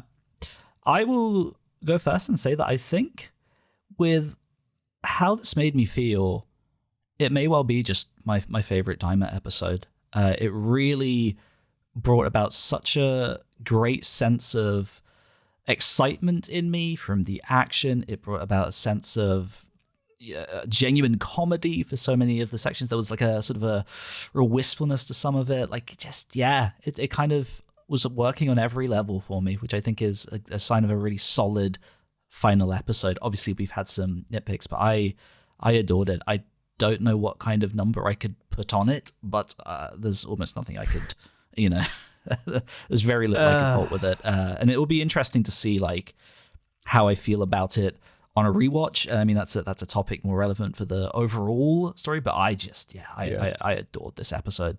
Yeah, I think for me, because Mark, I'll let you go last since you're the big boy. I think for me, it's so complicated. I really enjoyed the episode overall. At least other than the first half of the action, I enjoyed some of the action bits in this better than last episode, which is saying something. Or I say last episode, what I'm really talking about is the episode before that with like Kid Super Saiyan 4 Goku. Or was that last episode? I've lost track at this point. 2 episodes ago was Kid Super Saiyan 4. Yeah, that's what I thought. 18, so I liked some of the latter half of this action better than 18. And the entire back half of the episode and the wrap up I thought was great. Fantastic even. I think overall I would probably land like an 8.8. But if there wasn't kind of the lull in narrative action in the first 5 minutes or so, it would have been bumped up to like a 9 point something, 9.5 maybe even. Like, I really enjoyed almost all of the episode, despite kind of a bit of a lull at the beginning. 9.4, final answer, without the first part. Nice. Yeah, I mean, if you want me to like segment it, like if I'm segmenting stuff, like the last scene is like a 10 out of 10 for me. I love the last scene so much. Yeah. Again, how this made me feel, how the episode made me feel. If I'm going based on feels, it'll be something like, oh, I had a lot of fun with this episode, 8.5, 9 out of 10, that kind of stuff, But like if I'm looking at it critically, like there obviously is like a problem with the story of the fight that we discussed at the beginning of the podcast. There's like some kind of narrative, like symptoms of like, oh, this would have been like there's a lot of stuff that didn't land, and I think a lot of that can be laid at the feet of it being a first draft or feeling like one. If I'm being objective about stuff, taking everything that I love into account and everything that like is there that is a detraction, it's probably somewhere like an 8, 7.5, 8 for me. But like again, the episode made me feel like a kid. I was so happy when I was watching it. So if you want to take that rating, then that's like an 8.5, 9 out of 10. So yeah, use that information how you will. Fair. Yeah, that's fair. Okay, wow, we've come to the end of the episode by episode reviews. It's time to talk about the series as a whole. I will obviously preface this entire conversation by saying that your opinions on something watching week by week are very rarely your final opinions on the show. Yeah. Especially if you're doing some kind of podcast like this where it's kind of designed to be hyper analytical, to focus on tiny little details, and those little details can sometimes feel huge when you are focusing on them either on a podcast or if you're thinking about them for an entire week between the next episode. Sometimes that can feel very different when you get around to watching it as a whole, and what felt huge was suddenly 5 seconds in the grand scheme of things, So when it comes to the final review, you will obviously have to wait for Mark's video on that. But this will be our discussion on how we feel having just watched it. Yeah, I would say Daima as a whole is a series that I enjoyed overall, had a lot of fun with, but I would also say it's a series of missed opportunities and frustrating decisions. Yeah, it's kind of like, imagine if like a story is like a block of wood you whittle, and there are people that are really, really good at making like, finished products out of like, a block of wood. Let's say you give the ignition point of the story to someone who's fine at it, and then you hand it over to a person who's a genius, and he kind of carves in little bits that wasn't really in keeping with the initial vision of the story, blah, blah, blah, or the initial vision of the whittled piece. And then instead of finishing it, you hand it over to someone to sand it and polish it to a degree that you seldom see ever. So you have then at the end this weird, beautiful, at times genius, but oftentimes confused piece that kind of feels like it's an amalgamation of ideas sometimes at odds with each other. This is to say, there are some fantastic, incredibly fitting ideas utilized in this show. There are some episodes that I think are some of the best episodes of Dragon Ball ever produced. But I think because of the potential this had, and definitely was present in certain episodes, when it falls short of what it could be, it hurts more. And I think there are definitely a number of instances, whether it be in terms of pacing and episode placement with the hamster episode, whether it be like some of the very confusing narrative choices. How dare you? Sorry, I was waiting for it. I didn't call that a bad episode there. So you should be, I'm just kidding. I agree with you. Yeah, and like there are some minor pacing issues leading into their exploration of the first demon world we enter. There are pacing issues with regards to the build up to the fight itself, and again we've talked ad nauseum about Goma's sort of. I didn't like him as a villain. I didn't think he worked as one very very much. It the entire story sort of depended on his incompetence, and that just isn't a very interesting aspect to a villain, in my opinion. But despite all that, there are moments in this that feel more like Dragon Ball than anything I've seen in I need to pause and think about it, but an exceptionally long time. And if nothing else, those moments make the entire show worth it and then some for me. That's similar to where I'm at. Yeah, I think that's very fair. Daima, like I said before, Daima is a show of two halves. And because of that, it has a great deal of flaws that maybe couldn't have been there in another universe. But my overall feelings at the end of Daima, and I think this will probably be just only emboldened on rewatches, is first of all, I found the highs of this spectacular. I mean, some of the action set pieces are incredible. I maintain my position that the Tamagami 3 fight is the best fight in all of modern Dragon Ball. And more important than any of that, like you said, Mark, this is the first time in modern Dragon Ball that I've really watched some of the stuff in here and felt right back at home with the original Dragon Ball manga, which is where I am centered in. There is a great deal of this that really does feel like it could have been written a week after Toriyama penned the end of the manga. Yeah. And that is more important to me than anything else, because there are things that I enjoy about Super. There are things I enjoy about Broly and Superhero and whatever else, modern Dragon Ball, Battle of Gods, yada yada. But none of them, to me, have even really come close to living up to the original manga.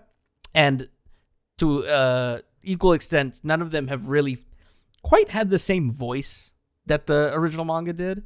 And Daima, for me, is the closest we've gotten since the manga ended of getting back to that, of matching that same tone and energy and highs. It's certainly not a perfect series. There's a lot that I could have done different. I think there's a lot that could have turned out better.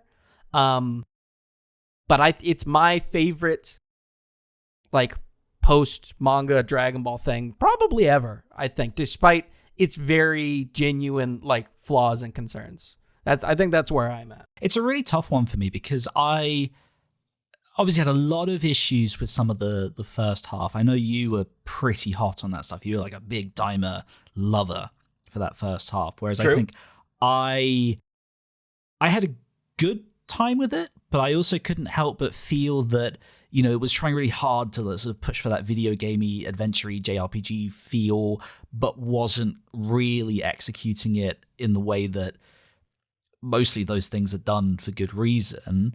I will be interested to see how I feel about that when I rewatch it, whether that feels the same for me, or whether because it will go by so fast, it will just feel like a more organic build-up. We'll see. Yeah, I think like there was a very obvious lull in the middle that I'm not sure will change for me, where I found like Super Saiyan 3 Vegeta's episode to be a little bit lackluster, and then the episodes that followed were like not incredible. I obviously loved the hamster episode, but I didn't think that was well placed. You know, then we had the war episode that was just a disaster, and it didn't really pick up again until episode 17. Sort of between 12 and 17, things were very up and down. Oh yeah, that was awful. Yeah, I think like I don't really know that will change. Maybe.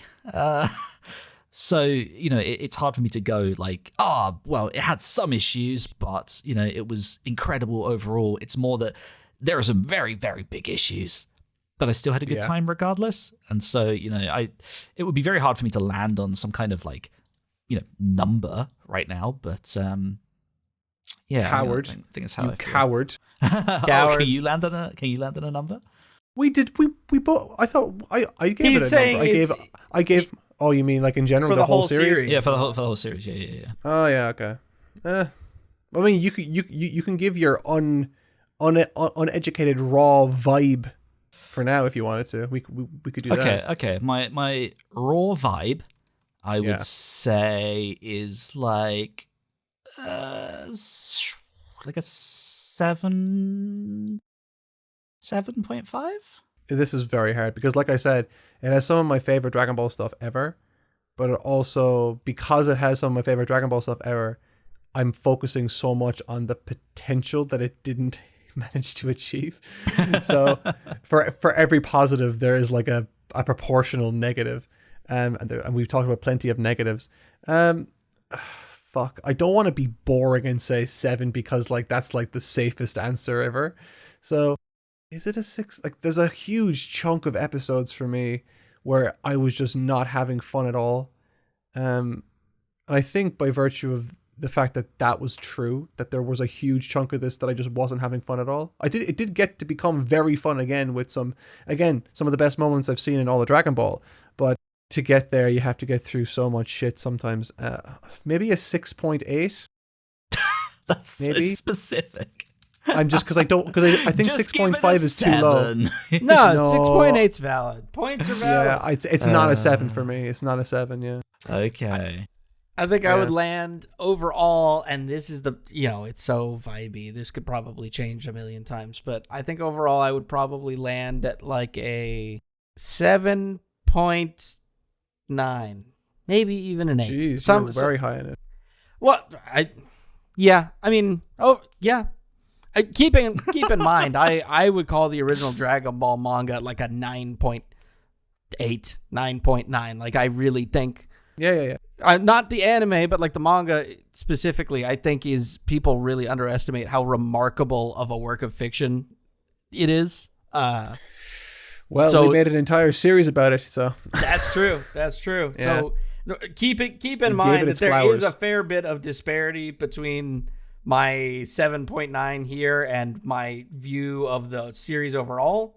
But yeah, I think I would give it a bit of a higher rating overall than you guys, but still lower than the original series by a fair margin for me. People are asking in the chat if I thought GT was better than Daima. I will say flat out, definitively, even without having seen Daima contiguously, like AJ was saying, to develop a full opinion, I will confidently say no.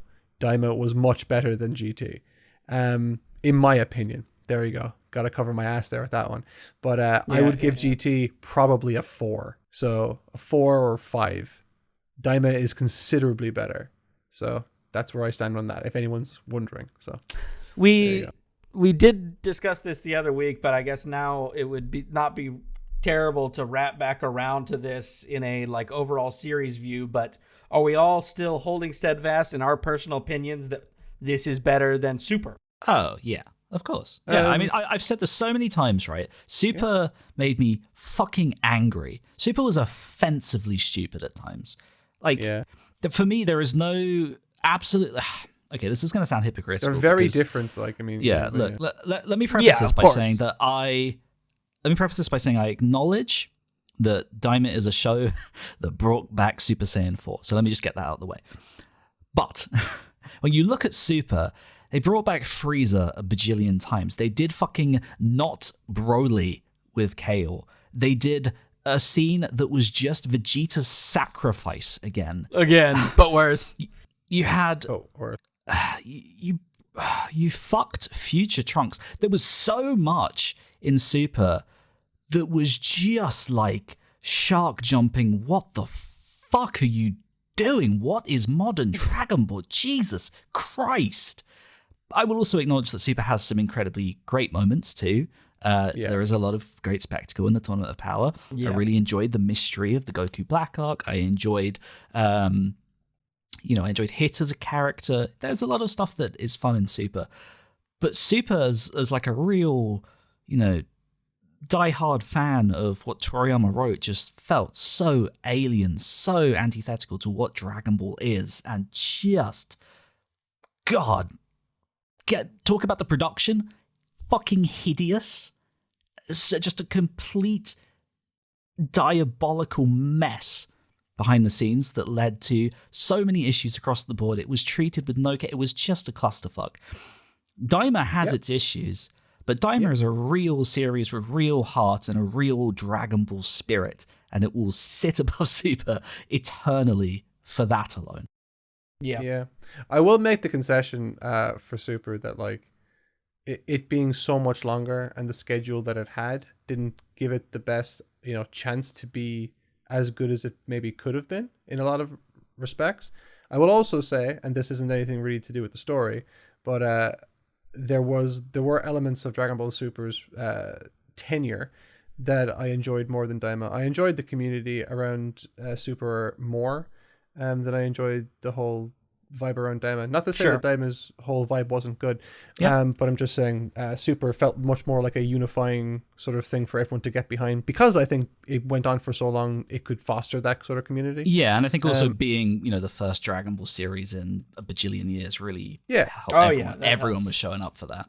Yeah, exactly. So there are definitely pros and cons to both. Like there again, like you said, there are plenty of good things about Super, but I think the element that I think we've all sort of hit on in this breakdown post Daima is that we really value the feeling, the authentic feeling that Daima managed to achieve. Yeah.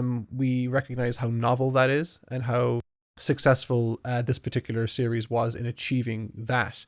And despite its flaws, I think that quality does serve to make it head and shoulders for me anyway above Super. Yeah. Like, if you're... Obviously, this plays a little bit into, like, run times and things being more daunting than other. But if you were to ask me, which of these two am I more likely to rewatch, it's just not close, I don't think. Oh, yeah. But, like, again, Super, it being so long, it's such a massive time investment, whereas this was just one arc. They only had to get one arc right. And you could make the argument, and I will, that they didn't do a very good job in making the arc work. So... there's that as well, kind of looming over Daima, where like it's easier to sit down and rewatch again, I think partially because it's not a big time investment, and even though the story feels more true to Dragon Ball, it doesn't speak very well for its development and its scripting. For a show that was only 20 episodes worth of story, still managed to feel like there was a lot of time spent doing not enough, or kind of nothing. It's a series that makes terrible use of its time, for sure. Terrible use of its time. And even within the regards, like, to what the story could have achieved, it doesn't achieve a lot. And I think that is more of a pointed criticism when the story is as short as it is. Yeah, so I think that's also fair. Wow. Yeah.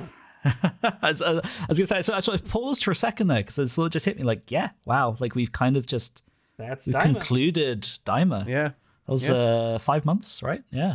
Yeah. As Retro Lover 03 in the chat has said, it's all ogre now. It is all ogre now. Yeah, it's hard to argue with that one. I think like I'm also sort of hit by just like a slight bit of sadness, because this was I'm sure there will be projects in the future that Toriyama had a degree of a hand in their pre-production stage, but this was something he oversaw throughout until very literally the end of his days, and it's sad that product is finally done. Yeah. So it's sort of like it's that second goodbye, and it finished on the anniversary of his death as well. So yeah, it's hard not to feel a little bit bittersweet.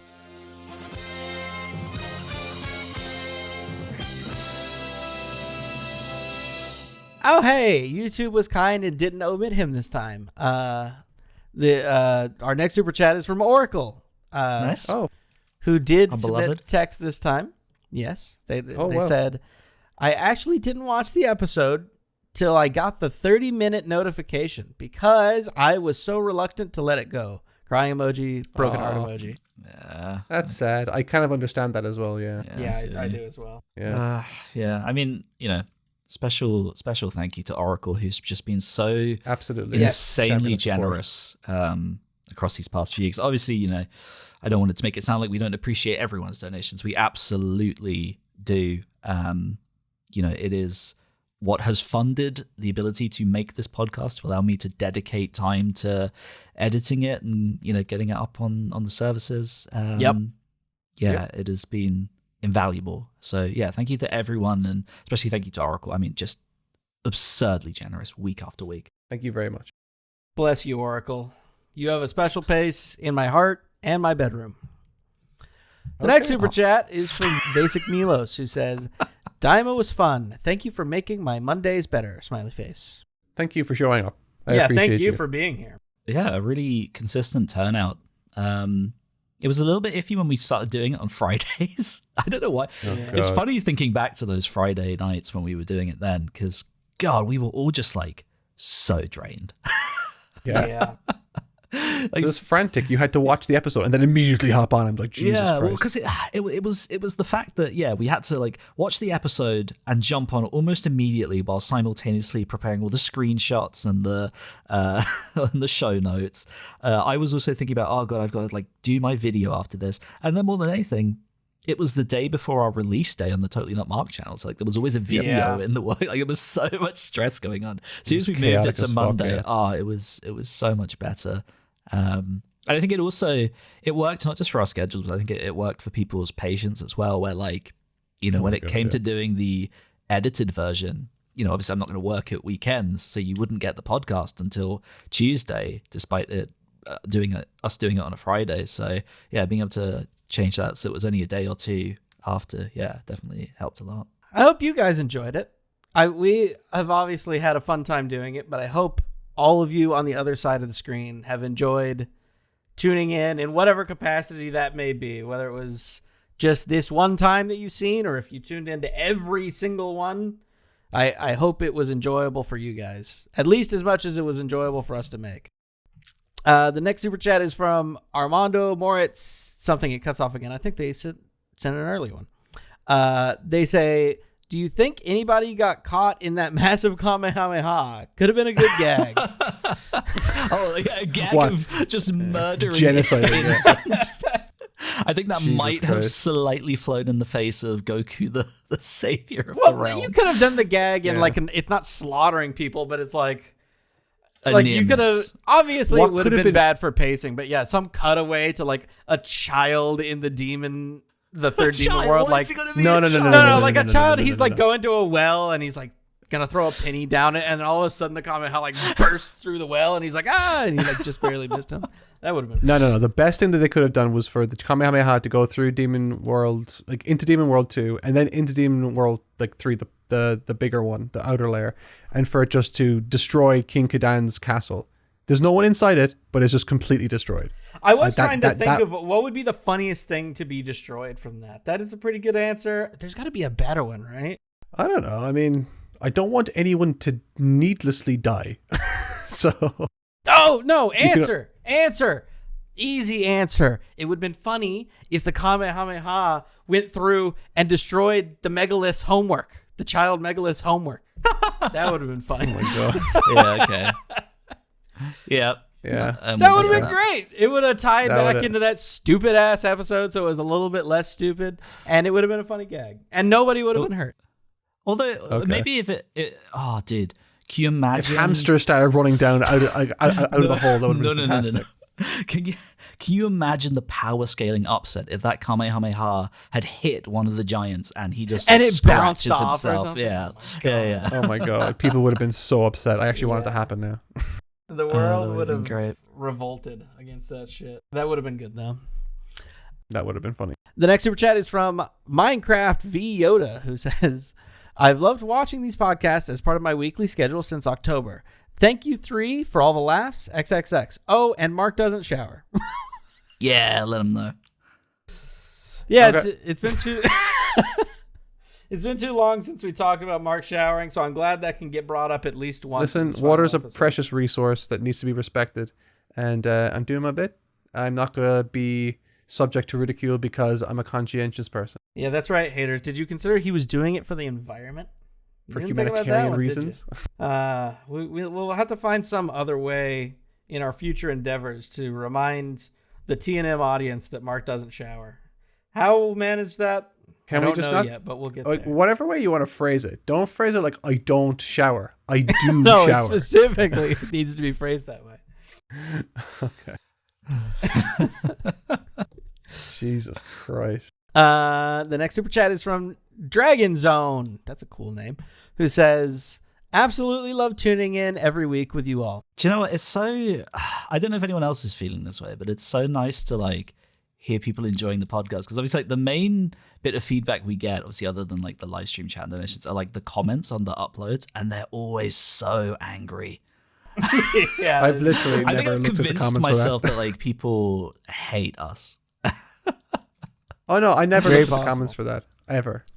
So, oh no, I did once or twice. I don't remember the vibe of it though. So Well, it's so funny because like it changes week to week. Like yes.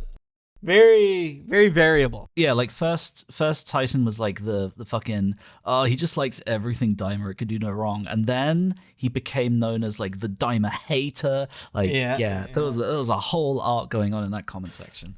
Every single week, the YouTube comments would pick a new person to hate deeply. If I was the one taking the like not popular viewpoint, then it was me that was evil. If Yeah. it wasn't me, then it was AJ. And every once in a while, I didn't think this would happen. Every once in a while, Mark was the villain in the comments section. I was assuming that I would be the one that would be hated the most. not even close. No, Oh, Not fantastic. even close. That makes You're me who very people happy. tune in for. What do you expect? I mean, I've often said things that people didn't agree with. So Yeah, that's true. yeah, It was fun. I think the funniest stuff is always like the response to like any of our like banter that goes like a little bit too far. They always think that we like hate each other. And we're like, no, it's all good fun. Yeah, I saw one the other day that was like, I swear to God, this podcast is just every week Mark and Tyson bullying AJ. Yeah. And I was like, well, I mean, you're not wrong, but I feel like the thing that you're missing is that that's true of all three of us, depending on the week. Like, all three of us have had at least a third of these episodes where it's two of us yelling at the other for being dumb. Yep. yes, And we love it, every second of it. that's Yep. part of what makes a good relationship. You gotta Yeah. be comfortable saying things that you wouldn't around people who aren't your friends.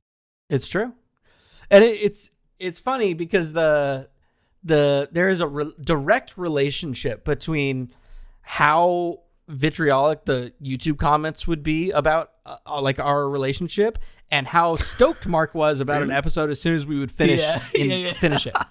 Like the ones that would have the most vitriolic comments and be like, wow, they really must hate each other, were always the episodes where we would finish the pod and be like, bye everybody, I'll hit in stream, and then Mark would be like, I think that was a great episode, one of our best ones yet. Every time. Those are always the ones where the comments are like, these motherfuckers hate each other and I hate them.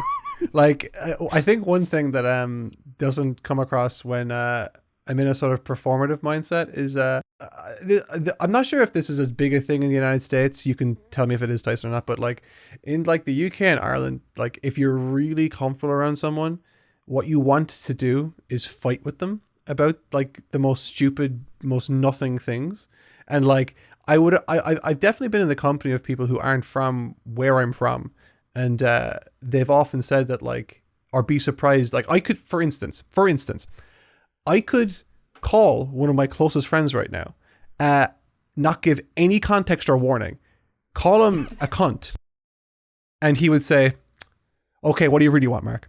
And like, that's the sort of relationship I have with a lot of my friends. And if I'm being overly polite to you, that is, at least in Ireland, maybe in the UK, and maybe even in America in certain parts, if I'm being overly polite to you, it's because I don't know you. Yeah. Yeah. Yeah. I think And like, so, yeah. yeah, I was gonna say like one thing I always struggled with, particularly early on in my like online career, whatever you want to call it, is that like people would think I was very angry and uptight because a lot of my tweets would have profanity in it. And like it took me a while to like get people to understand that like we swear all the time over here, lot. yeah. And like we're not angry. It's just like it's just filler. Yeah. Yeah. Yeah, well, it just gives flavor to what we're talking about. Yeah, It's true. Yeah, It's you true. know. So yeah, I wouldn't. But think like I'm seeing a lot of people here saying in the comments that like it's like a guy thing or a bro thing. It's like really over here, it's just a people thing. yeah, it's just everyone. Yeah, I everybody. would say it's closer to a bro thing here in America. Yeah. I wouldn't say it's like pervasive necessarily. And I say this Sure. because I am largely that way. Like one of the things I value in friends is just being able to argue with them over some of the like stupidest fucking bullshit that we'll forget about tomorrow. Like not argue like angrily, but like, you know, like in good fun. Yeah, like on the second channel, Tyson and I have like a 2.5, 3 hour conversation where we go through the most stupid fucking shit regarding Dragon Ball retcons, trying to decipher what is and isn't a retcon, and like it is just some of the most pedantic arguing ever. And I can imagine that if someone was just like a fly on the wall, like why are these people working together? They must have an awful time together. It's not like that. You know, like genuinely, like they said it already, like just a moment ago, but like all of the podcasts where like we kind of like feverishly argued with each other, those are my favorite ones because they're the ones where I kind of feel like the most true to myself, if that makes sense. Yeah. So yeah. Oh God, so funny. Yeah, I think there was literally, I think out of all of the episodes we did, there was only one episode where like we weren't angry with each other, but it was just like a bad tone because everyone was sick and they were tired and like, Oh yeah, that was rough. Otherwise, it's always just been good fun. And even that one, it's not like anyone was like genuinely mad. No. I mean, like realistically, at the end of the day, we're all talking about cartoons. Exactly. Like exactly. It's like if we're not going to be upset with each other. Like, you know, like this isn't like, you know, one of us like betraying the other person. Yeah, this is true. Yeah. Except for when we make fun of the hamster, then that is a personal betrayal upon AJ, and that's will never too far. relent. And That's too far. Yeah, deeply. But you got a nice little kind of avatar out of it. I might even Yeah. say that it introduced trauma. Yeah. Yeah. You didn't think about that, did you, Outstanding. Mark? Nope. Did you not at all. consider that maybe he likes the hamster episode in like from an environmental standpoint? Yeah. Well, I mean, it depends realistically where they're from. If they're indigenous to the area, then it's fine. But if they're not, then they're invasive. And that actually can come at a cost to a lot of native species. That's true. Case in point, That's rats. true. They overpopulate many of the native species around the world. Sitka deer in Ireland and the UK, not native. A lot of people don't know that. Well, that explains why. Finally, we understand why AJ likes the hamster episode. It's for invasive species reasons. Yep. There you go. Let's see. The next super chat is from Unscathed Art, our BFF, who says, "Last super chat was a blast. Gonna miss Hamp J." Is that what we're Say, calling him now? AJ, can you make that your profile picture on Discord? X or Blue Sky or something?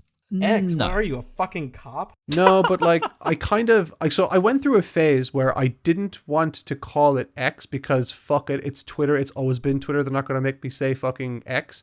But at the same time, I don't want any of the bad shit that happens on X to be associated with Twitter. So I kind of want to delineate it for that reason. And that's kind of where I'm at. Sure. That's somewhat I valid. Can see that. However, either way, calling it X does make you a cop. and plenty of nice Gardy Ishiakon. Gyardame. What are they called in the Gendarmerie or Gendarmerie? Yeah. or gendarmerie. Actually, you know what? Oh, Fuck yeah, it. yeah. That's if I want to have one petty fucking thing that I hated Daima for, it was their choice of that fucking name. I hate that name. Well, it gives me which anxiety every time I see it appear on because screen. that's not what they're called. No, in the good fan subs, it's just military police, as it should be.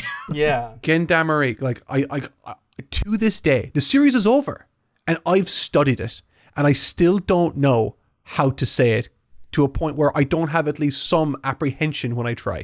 I think it's gendarmerie. Gendarmerie. Who knows? It's just very French. I was gonna say, there was 1 week at the podcast where you started saying it like extra French. You're like, oh, the gendarmerie. The thing is, like, I didn't even fucking study French. I did French for a year, and the rest of it was German. So, well, that explains your excellent pronunciation of gendarmerie. There are some real issues drawing Goku's eyebrows right now. What's wrong? I think your drawing of I had Goku a there is similar very trouble. nice. I would say, can I make a suggestion, AJ? Just one suggestion. Say no. It would make the drawing a 10 out of 10 for me. What the fuck do you want? It's a tiny nitpick, all right? What? What do you want? The chin is not directly underneath the mouth. I can see that. Fuck off. Yeah. You didn't think about that, did you, AJ? I'm drawing with a mouse. Fuck off. You say that as fuck you for a second, all right? You say that as if it's an excuse, but it's literally been the character-defining trait you have in every drawing video where you have with the mouse in ages. First of all, I don't believe you. Second of that's all, not anytime true. that you ever anytime that you ever fucking draw or write anything, it's always with a mouse, and I'm like, how the fuck are you doing that? So that's not the issue. The issue is your eye. You can see that chin is not underneath the mouth, right? I can see it. And I will tell you that if you did make, if you doing this makes the drawing perfect. I love this Goku. It's still not perfect. It's still not under the thing properly, but it's enough now for it to be.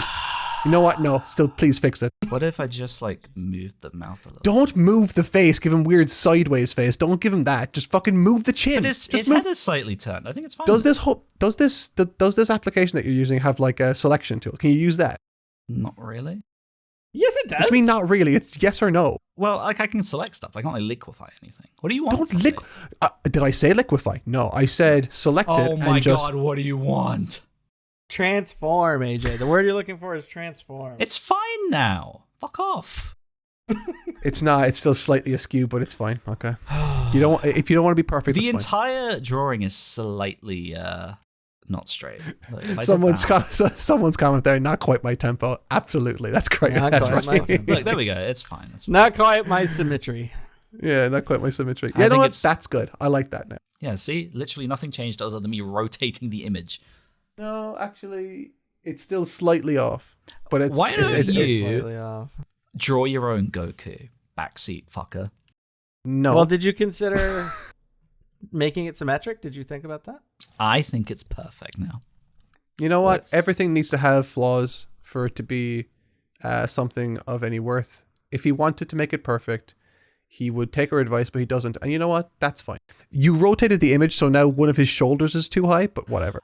Well, that's fine. You don't want a symmetrical That's body, just- otherwise it's just shit. Yeah. The next one is from One Cool Boy 98 again, who says Piccolo was one hit away from being Demon King again. That is very true. That is true. I didn't actually cop that, actually. Yeah, that's funny. But instead, is true. he got nothing. That could have been a funny moment where like they're like, okay, well, you took him out, you get to be Demon King, and he goes, I don't give a shit. That could have been fun. Not as fun as Ku, though. No, not as fun as Ku. I'm still upset that I didn't get like the kind of like penis ejaculation head thing. That would have been cool. I wasn't sure where that was going, but I'm pleased with where it landed. You know, the Cyberman thing. I thought it would be cool if you did more I got Cyberman what type you're things. getting at, yeah. You picked up what I was Which are laying you down. more upset by? Ku never doing Cyberman penis head, or the fusion bugs never fusing anybody? The fusion bugs is actually offensive. Wait, Obviously, didn't you I say don't earlier care. that you didn't care. Or You did know, I don't care that much. Like, I'm able to enjoy the episode despite it, but like from an objective standpoint, why? Funny? Do you know what I mean? Like, why? Like, it is just like that. I think that's the closest this series got to like what felt like contempt for its audience. So obviously from like a meta level, from like an ironic standpoint, it's funny, but it's funny because it's so bad. Have you considered who needs to fuse when Ku is here? Did you think about that? Have you considered having taste? So No, I'm not a big fan of the taste situation. gotcha. I like That slop tracks. and slop alone. The Gin and Topa podcast submits in. They say, will you guys be watching the dub when it comes out? Maybe a chance for more podcast episodes. Laughing emoji. If I watch the dub, it'll be with my wife. That'll probably be how I watch it the second time. No, thank you. I'll probably watch the dub at some point. I mean, I went and saw the like early 3-episode screenings in theaters, so I'm clearly open to it, even if Stephanie Nadolny is struggling a little bit, to say the least. Yeah. I don't know. There was that one scream she let out in the most recent episode. That was good. I'll give it that. That was good. Give me a second here. The image is ever so slightly stretched, and it's making my Goku look less cute. And so I've decided that this is an important issue. So when it affects your fucking drawing, you care. But me Yes. and Trev, who've been saying for the past 2 months, Tyson, the window has been stretched. Now you care. Okay. Correct. Yes. Next This question. motherfucker. I hate you. I hate you. Chat, you need to understand, right? After every single podcast for the past many weeks, me and Trevor have been like, oh, by the way, the Magma Studio drawing session has been stretched. Tyson's been going, no, it's not. And then last week we finally got him to admit that it was, but then he was like, but it's barely a difference. It doesn't matter. Now. No, yeah, I mean, I've known it was stretched for a little bit, though it was only like 3-4% stretched. But A, it was making my Goku look ugly, and B, I just thought it would be really funny if I refused to fix it until like 30 minutes before the end of the podcast. Next question. Next question. That I hate. Next question. We're having Next a question. Mark, is our conversation interrupting your sitting still? Yes. Yes, it is. Oh, God. Okay, well, just like last time you did this, I'm going to purposely wait a bit before I ask the next question. Yeah, I'm go. negatively editing it, so- reinforcing you. Yeah, I mean, it's the last fucking one, so what am I going to learn? Mark's response is, the joke's on you. I'm incapable of learning. You're too late. Well, I have no opportunity to prove that I've learned, so I mean, the joke's on you as well, so. That's not true. You could learn something deep down. Well, you'll never know. Next question is from Josh Williams, who says, how would you guys want for Toei to proceed with both Daima and Super moving forward? Fan of Daima characters and want to see more while making sense. Put Dragon Ball into the public domain. That sounds... Actually, Awful. Yeah, that sounds like No, a pretty bad idea. Yeah, because remember what happened to Winnie the Pooh? They made a horror film out of it. It was just so fucking weird. Don't get me started, because I don't actually believe this, but I like 2% believe that all of these fucking as soon as something goes in a public domain, they get really shitty horror movies. I think I 2% believe that it's like a purposeful fucking psyop to make people, like the general populace, turn against the concept of public domain and like copyrights expiring, because they're like, oh well, if this is all they're gonna do with it, then why do we need this to expire in the first place? It's a Disney psyop, everybody. You have to understand. Didn't expect this to Tyson's turn into very conspiracy theory hour. Yeah, no, that'll be the next podcast. Just the dark side of Totally Not Mark. Totally not a conspiracy. Yeah. Where I revealed that I'm like a flat earther or like They're turning something. the frogs gay. Yeah, something like I that. would like a Mark Flat Earther arc. I think that would be fun. That would be, well, I mean, you'd be waiting for a very long time. And by a long time, you'd be waiting for me to have my mind turn to mush through age or some other circumstance that would befall me, because that's not going to happen. I think AJ would agree, I think how that would go down would be Mark would want to start a big long-running series of proving that the Earth is flat. He would get a video and a half into the series and couldn't be bothered, and it just decide that maybe the Earth isn't flat out of a desire to not carry on. Yep. You mean like 90% of the reasons why most people believe that the Earth's flat? They just don't care enough to actually look into it. No, like the opposite. You would revert to being a round earther out of a desire to not Out of carry on apathy. with the yeah. Yeah. Okay. The TNM special. Yeah. Insane enthusiasm for like 20%, and then I just need this to be over. There was a fucking podcast that we did that went on for an ungodly amount of time. Yeah, And I know no word of a lie. Things happened in my mind that scared me because I wasn't able to deploy the thoughts into speech by the end of it. It was so strange. Things happened in my mind that scared me. Yeah, it's like thoughts happened, but they didn't manifest into speech. It was just there was like a block, and I can feel it happening now as well. I'm just getting tired. Mark experienced like early onset dementia. The final super chat of Totally Not a Pod, of maybe all times, unless we bring this back at some point, is from Unscathed Dart, who says, Mark, Aw. ask me one last question.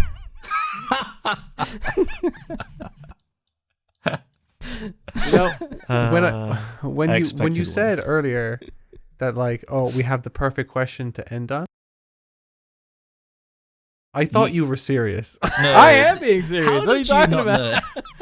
It's Tyson. He was always gonna fuck with you. Okay, Unscathed Art. I have no idea if you are a wrestling fan or not, but what did you think of John Cena's heel turn? Let me know. What? Oh, I watched that. That was interesting. That's funny because the last super chat that got submitted in after the thing, one of the ones I just shouted out, was John Cena did nothing wrong. That's what gave me the idea. Yeah. Oh, wow. Oh God, outstanding. Well, that is a podcast, guys. 20 episodes, Dragon Ball Daima. We've covered it extensively. We've given you our first impressions. We've given you a detailed analysis and review of each one. And the only thing that's left to do now is for us each individually to give our thanks and say goodbye. Well, hold on. How many hours do you think that was that we... I was just doing the math. It's probably around 40 hours. Somewhere around there. Jesus Christ. Yeah, It feels like every bit of that, to be honest. We've averaged about 2 hours a pod. Obviously, there were some that were 3 and some that were like 1.5, 3/4 or something. I would say we averaged at least 2 hours. So you take that, times it by 20, probably around 40 hours of podcast in total, I'd say. And people listen to that. God.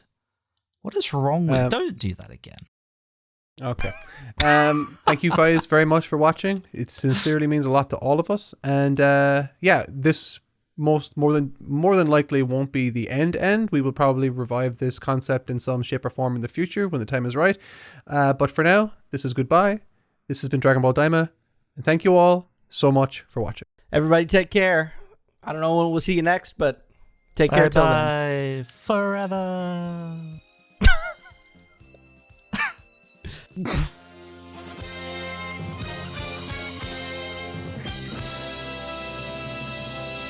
If you enjoyed this and would like to tune in live, be sure to head over to Totally Not Mark's main channel, where we live stream this podcast at 8 p.m. UK time. That's 2 p.m. Central every single week until the end of Daima. Thanks for listening, and we'll see you next time.